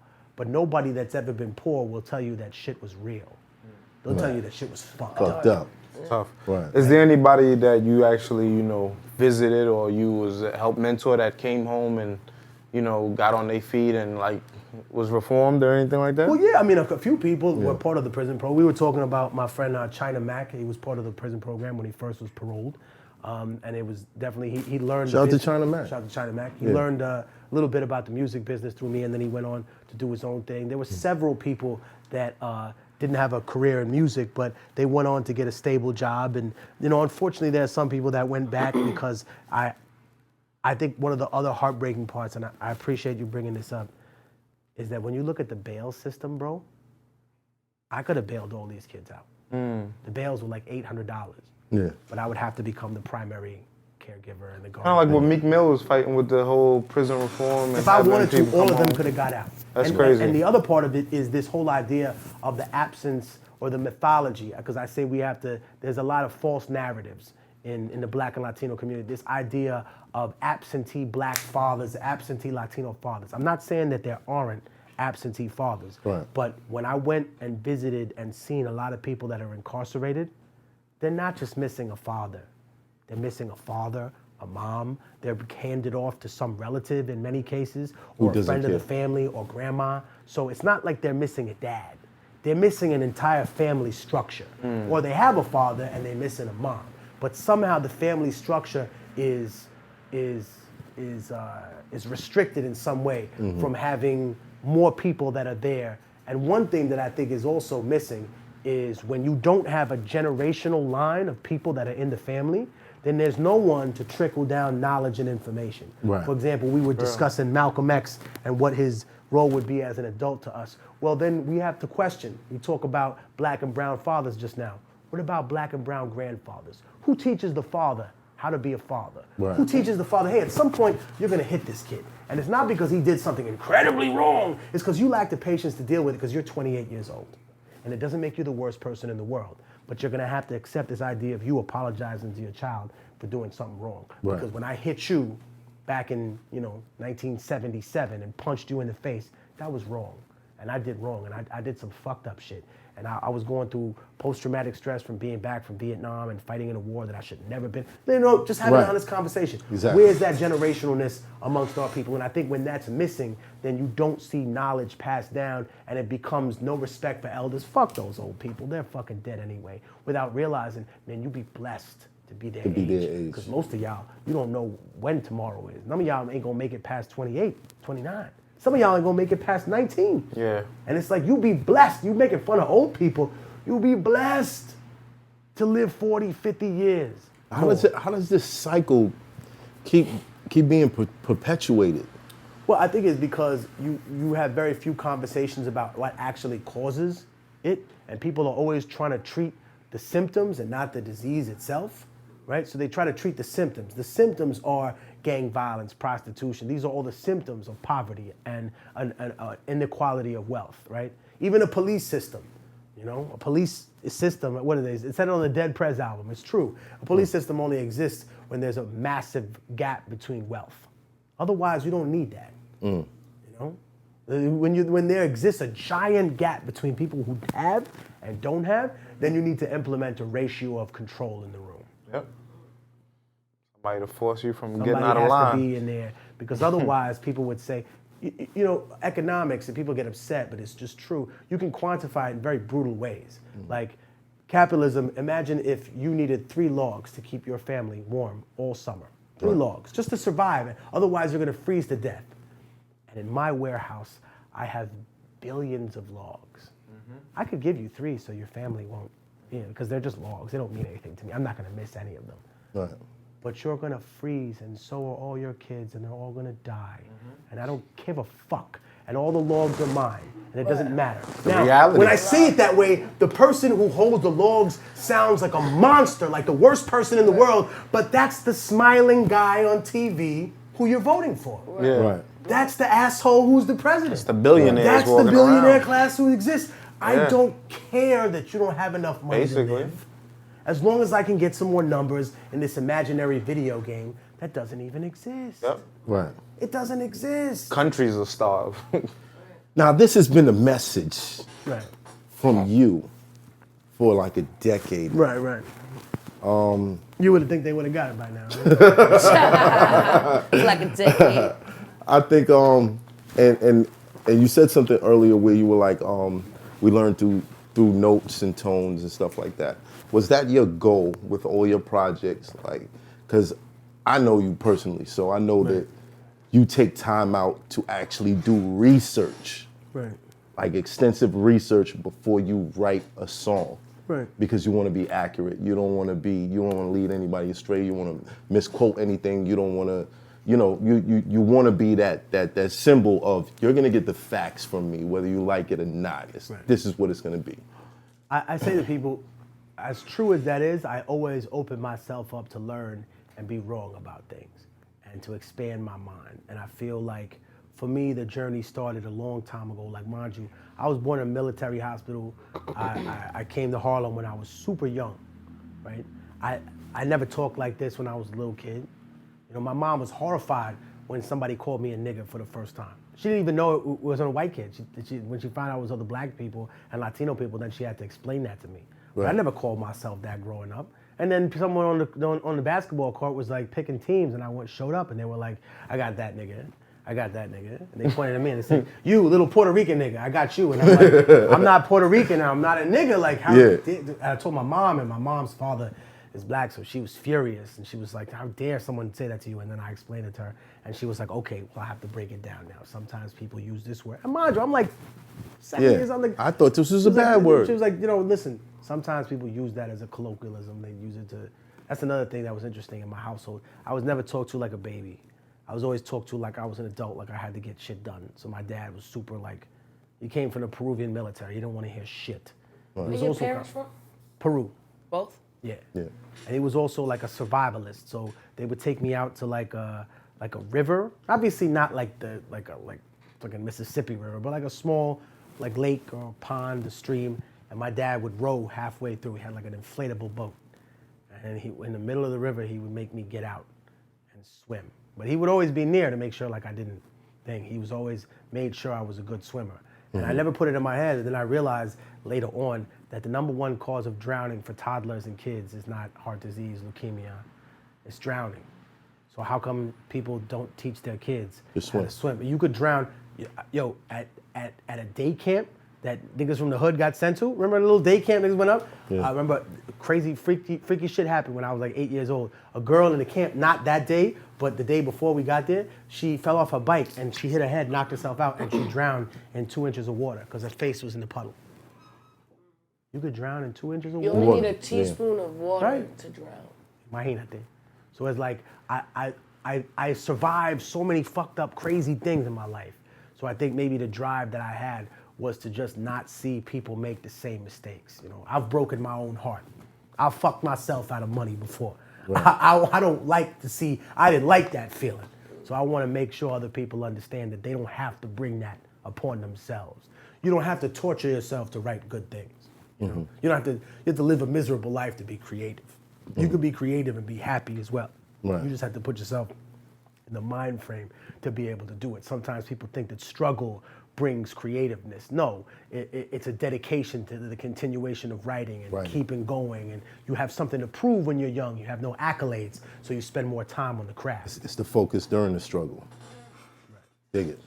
Do more like seminars or like, besides like the prison, which like your own seminar? Yeah, like I'll do it in colleges. Like I'll go speak at colleges if people want to know more about like the musical aspect, how I started, and then I explain to them that I was taught the business, like the culture. I had advantages other people didn't have. Like for example, KRS-One would throw a block party and be at my house, and then or not my house but my block, and then afterwards on right in front of Grant, the projects, kids were asking him questions.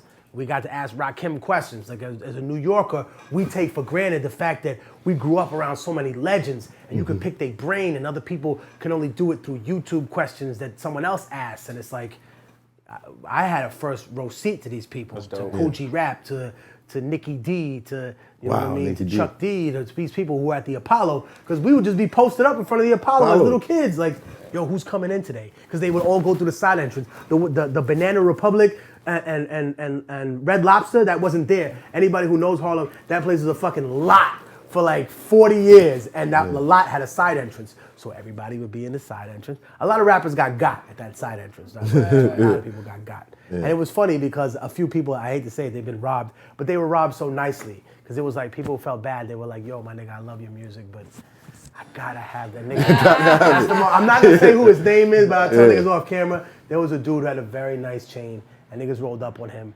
And I know I don't know the people, but I know loosely the group, and they were like, My bad. I love you, fam, but niggas gotta eat. And everyone was saying that for the rest of the summer. That's what everybody was saying, like, I love you, my nigga, but niggas gotta eat. Like, everybody in Harlem was saying that the whole summer. And it was fucked up, because niggas jacked this nigga's chain and he didn't do a show in Harlem again for like 15 years.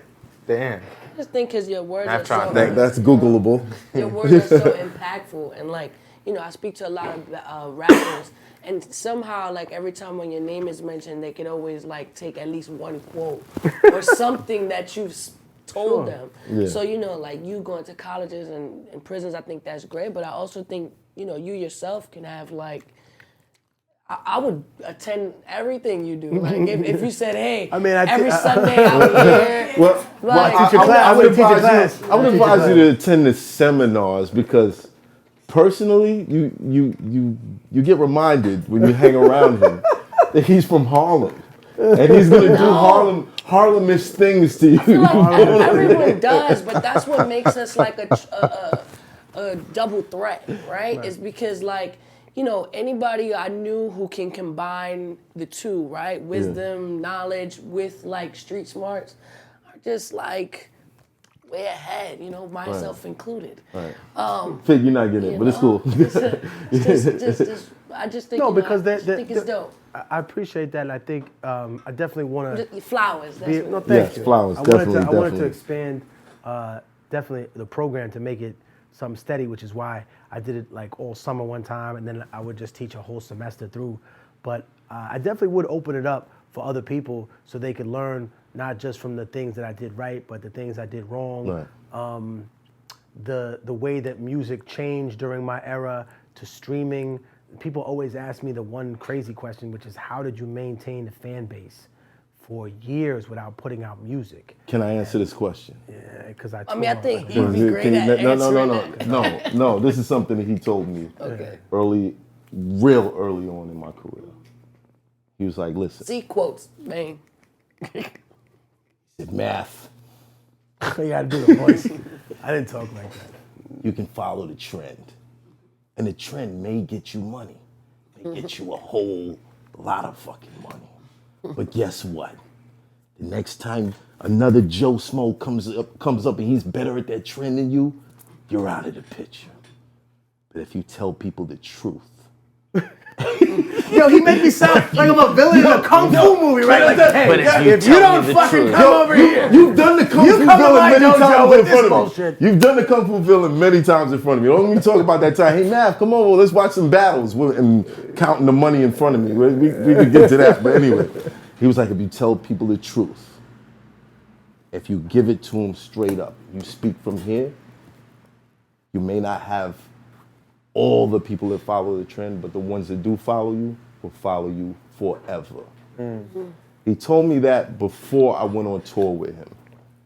And when we went on tour, every night I watched that whole crowd transform into a line that just wanted to say thank you, buy some merch, have a conversation with them. I'm talking about sometimes we were there longer than the actual show. Right. After the show. To the point where like the club owners are there like, yo, man, still people here. They still want to buy. They the still want to register's talk. still open. You can't stop that. And also, I remind people, it's good to know the boundaries. You cannot let fans walk all over you. You have to set boundaries. You can't just touch me, come up to me. But also, you have to have a lot more patience than I've seen. Even me, I've been impatient with people, and I regret that. And I'll take this time to apologize to anybody that I was fucked up with. But sometimes when you mob by like 800 people, that's one thing I always remember. Man, be patient. Someone's gonna ask you the same question 7 times. Someone's gonna try and grab something off the table, and they don't mean it like they're gonna steal. They're just looking at it. So you gotta, I've definitely been like foul to people sometimes. Like, man, they'll ask me something like 4 times. I mean, I'm like, man, shut the fuck up, man. You heard what the fuck I said. I said it on stage and I'm saying it now. And now I look back and I'm like, that's a fucking 20-year-old kid. He don't fucking know no better. Plus, he's stammering and nervous, right?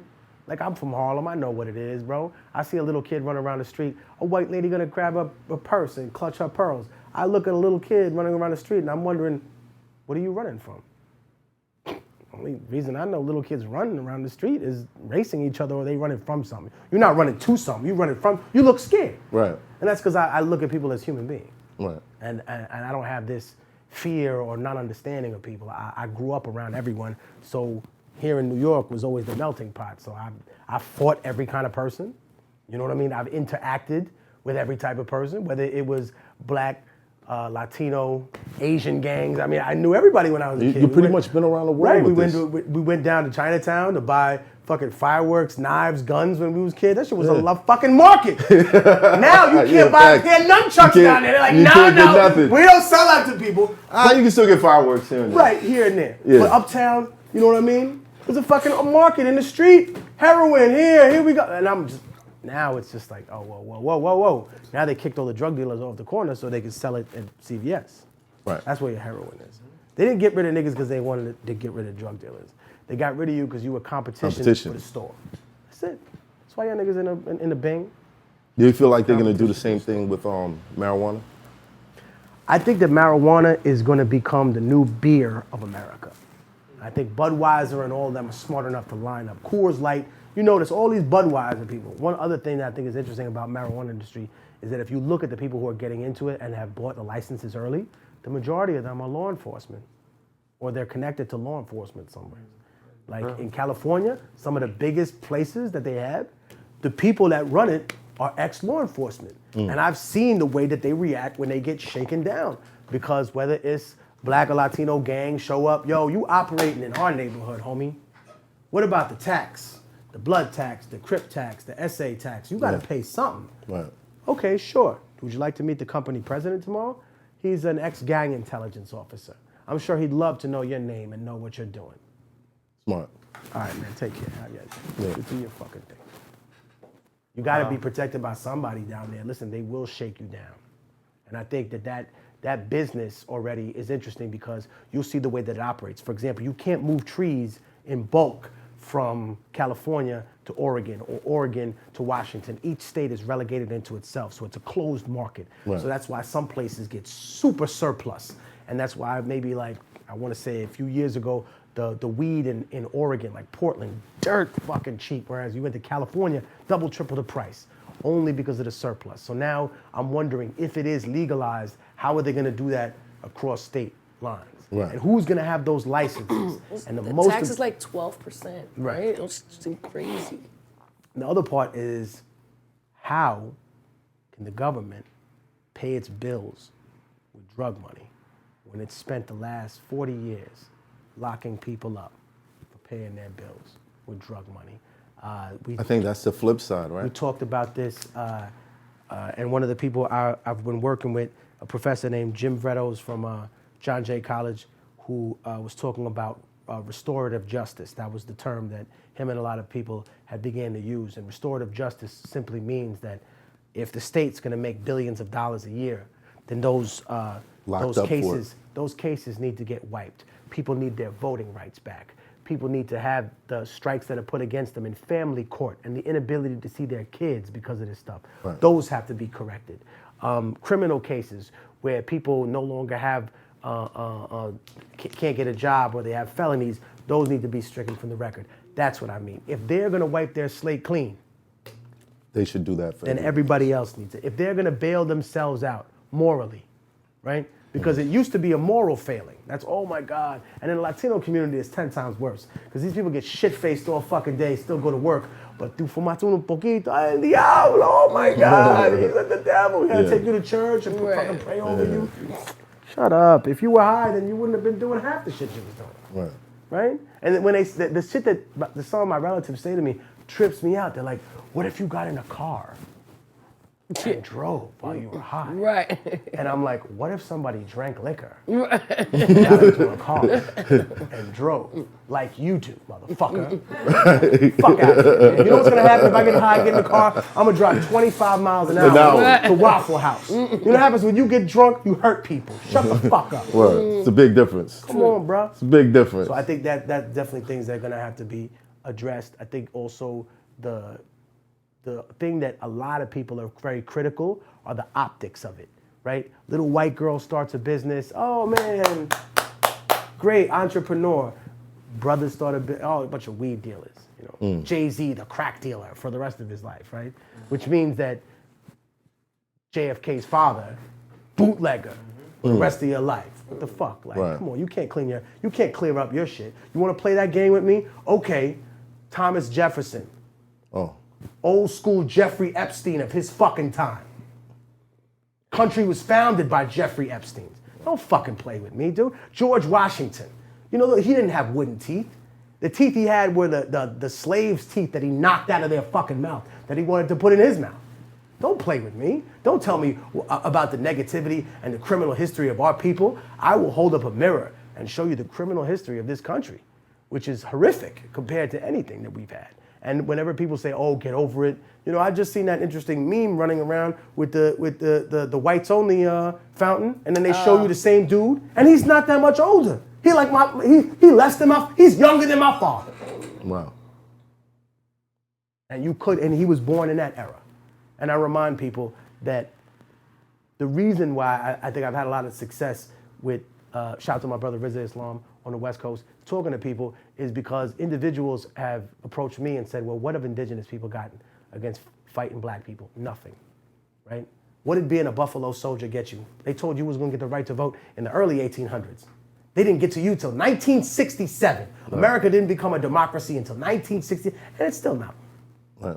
So I'm like, yo, y'all not gonna play that game with me. Well, so whenever people run that gambit about what our people have done wrong and the stigmatism against us for selling drugs, we're the middleman, right? I always tell people El Chapo, he was in the news, El Chapo. I'm gonna get in trouble for this, but fine. He's a middleman. He's not the boss.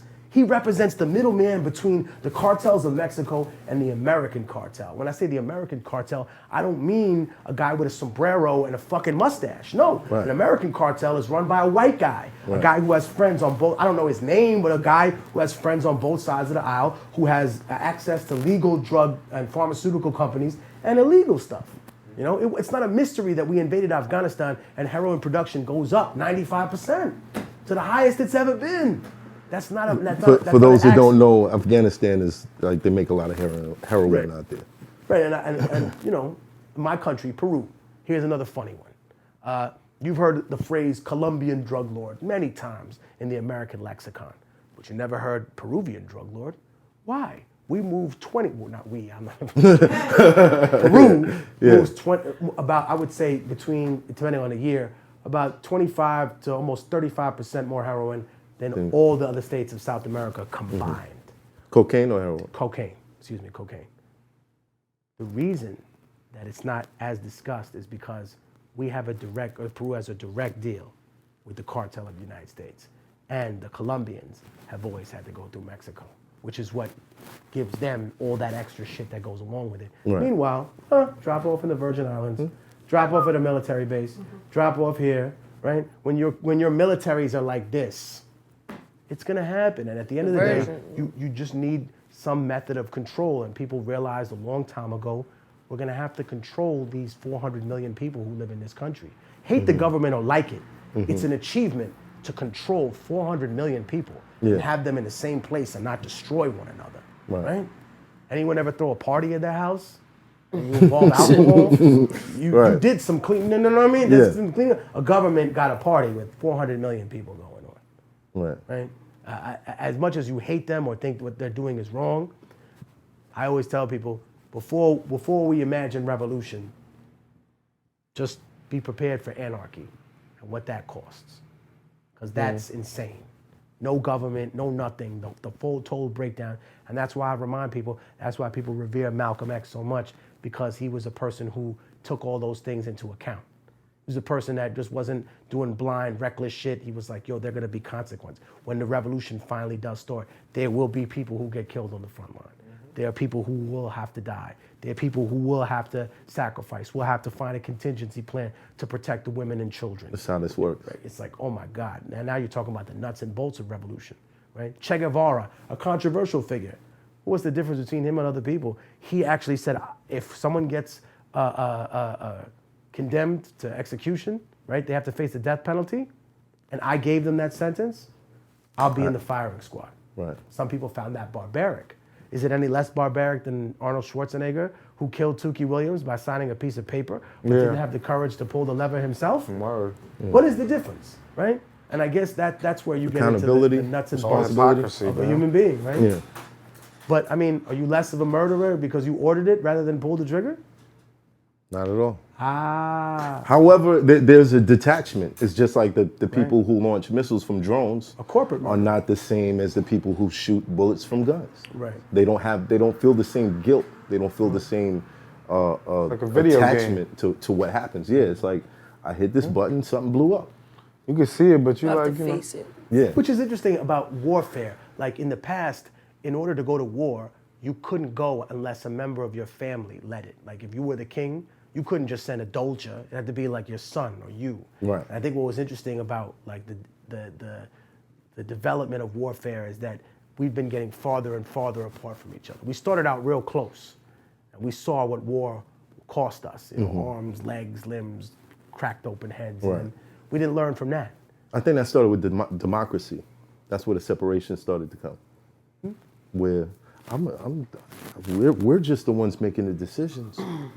Protect our families. We have to make these decisions, but send everybody else out. But I think, look, it's democracy, or it could be the republic in general, because at the end of the day, it looks like a functional system, but whatever government exists, at the end of the day, you have to recognize that it's simply just people who rule over other people. Right. And they created a bureaucracy or a system in between to give the image that somehow this is all going to run in other people's favor. Okay. But it doesn't. It usually, there's an old book, I think Robert Michaels wrote it. It's called The Iron Law of Oligarchy. It says that whether a government is communist or capitalist, socialist, social democrat, whatever you choose to be, he said eventually they all fall victim to the iron law of oligarchy. Oligarchy means the rule of the few. Yeah. He said if it's a Senate, it becomes a few people in the Senate who control everything. A big Politburo, a communist, now we have a tiny group of people and an inner council. A presidency, sure, now we have a president, and now he has more powers than he ever had before. A king can't rule alone, right? That's an interesting thing. He needs a hand. He needs a hand, and the most important hand that he gets is from God. What happens when dictatorship's not enough? That's when monarchy comes into play, where you have to say, no, it's not just that I'm king, it's that God made me king.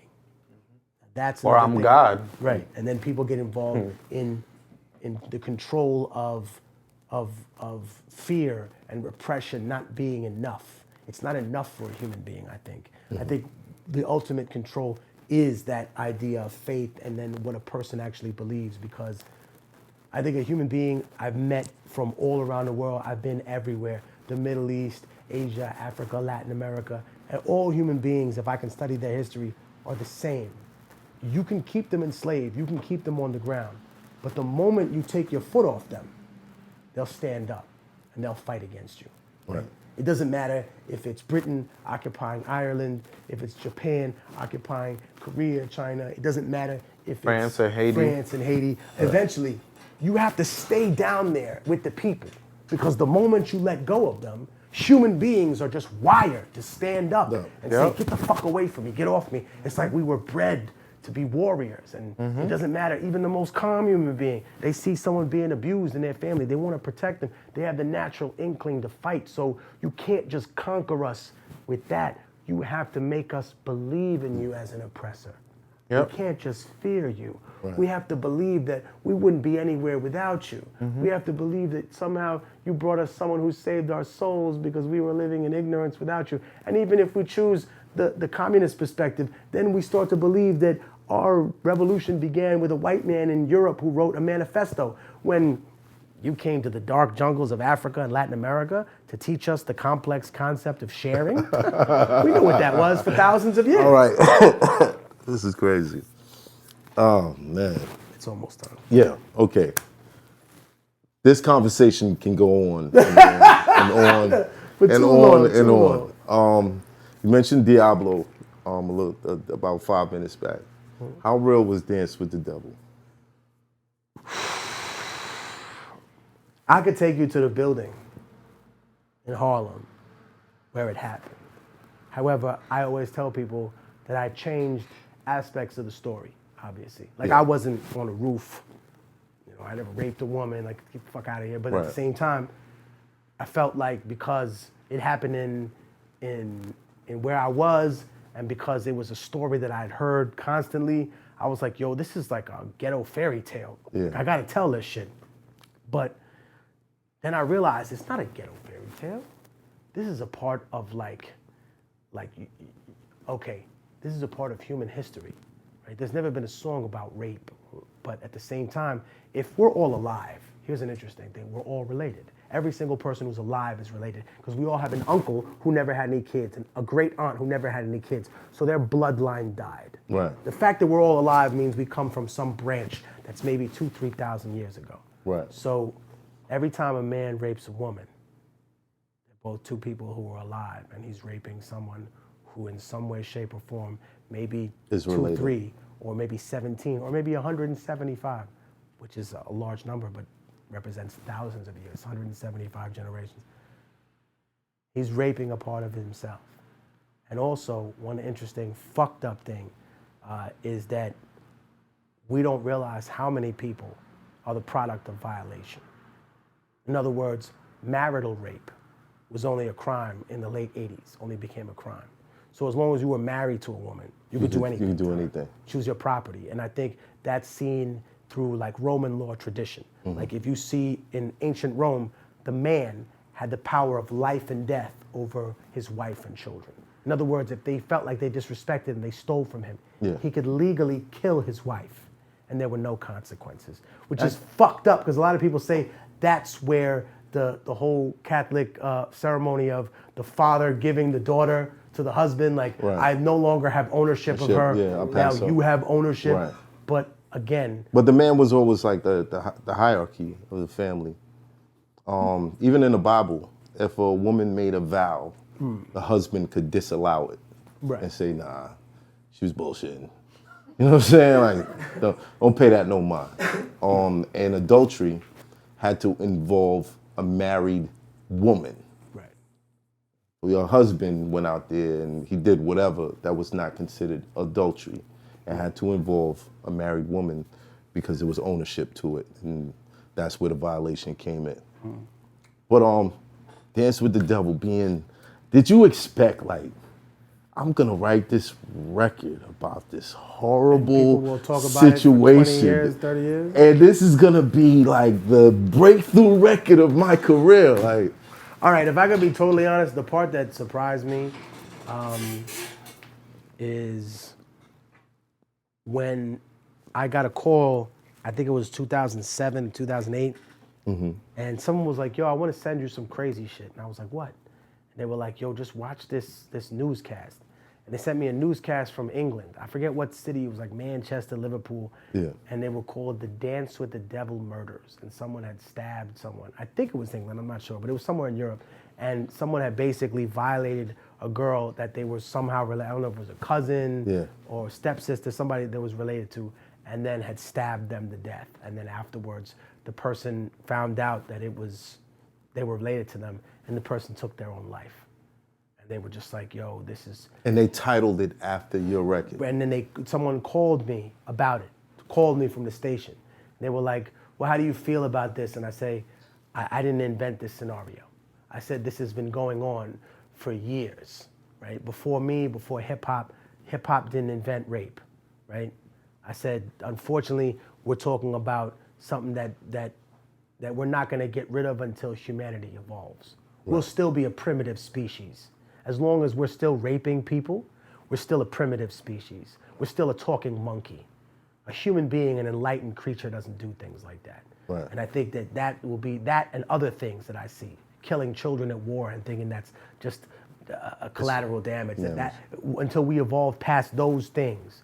You know, those simple things. It seems like really simple things. Don't touch nobody that don't want to be touched. Don't force yourself. They seem like really simple things. Fucking things, but you don't get it because you're still part animal and not part divine being. You're feeding into the worst part of what you are, rather than accepting all that you could possibly be. Right. So I think that speaks a lot to it, and I think that song captured that emotion perfectly, and also the fact that it was a story about it so graphically with a horrible ending, because that's the only way that those fucking things end. Yeah, it was like real. There's no Night fucking Shyamalan. There's no happy fucking ending. Real, no, real but like no the end ending. is like, damn, that's it. That's what it is. No, but like I said, that's what I'm saying. In life, sometimes there ain't no happy endings, right? The bad guy doesn't always get his. Sometimes the bad guy ends up president, senator, you know, head of the company. You know, sometimes the good guy, he gets stabbed in the back and framed. And that comes full circle to what we started this video about. Or he about. dies in a helicopter crash and people ridicule his legacy and rip him apart for things that you know what I mean? Yeah. You had every opportunity to do so. So it could be anything, you know? You don't, that's what I always say, and I always tell people, that's the part that warmed my heart.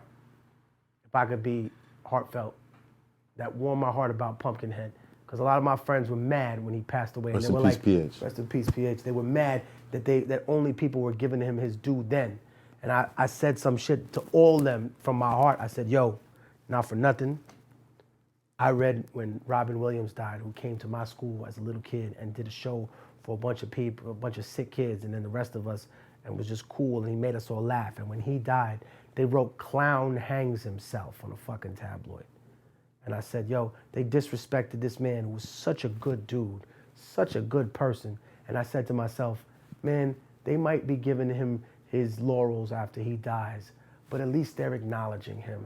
At least I didn't read one bad article shitting on him or trying to take one part of his life where he made a mistake or did some dumb shit and put a spotlight just on that. So I'm grateful that people saw my brother PH in his full capacity. Like, this is all he did. You know what I mean? This is everything that came together. This is what happened. Boom, boom, boom. These are his contributions. And he definitely was a person that influenced me and helped me, you know? When I saw him battle Breeze at the bass battle, I was like, yo, these two dudes are monsters. Yeah. And then I always remember, I make niggas laugh whenever I say this, because first time I ever meet PH, it was before I got locked up. So I must have been like 19, 20. And I told my man, I was like, yo, nigga's 23, man. He's mad old. Everybody was laughing. They're like, yeah, that nigga's mad old, but he cool. He cool for an older nigga. Everybody's like 17, 18. I'm like the oldest nigga there. I'm like 18, 19. I'm like, yo, he's kind of old. And everybody was like, yeah, he's 23. He's mad old. And now I think about 23. He's a fucking baby. Oh man, PH.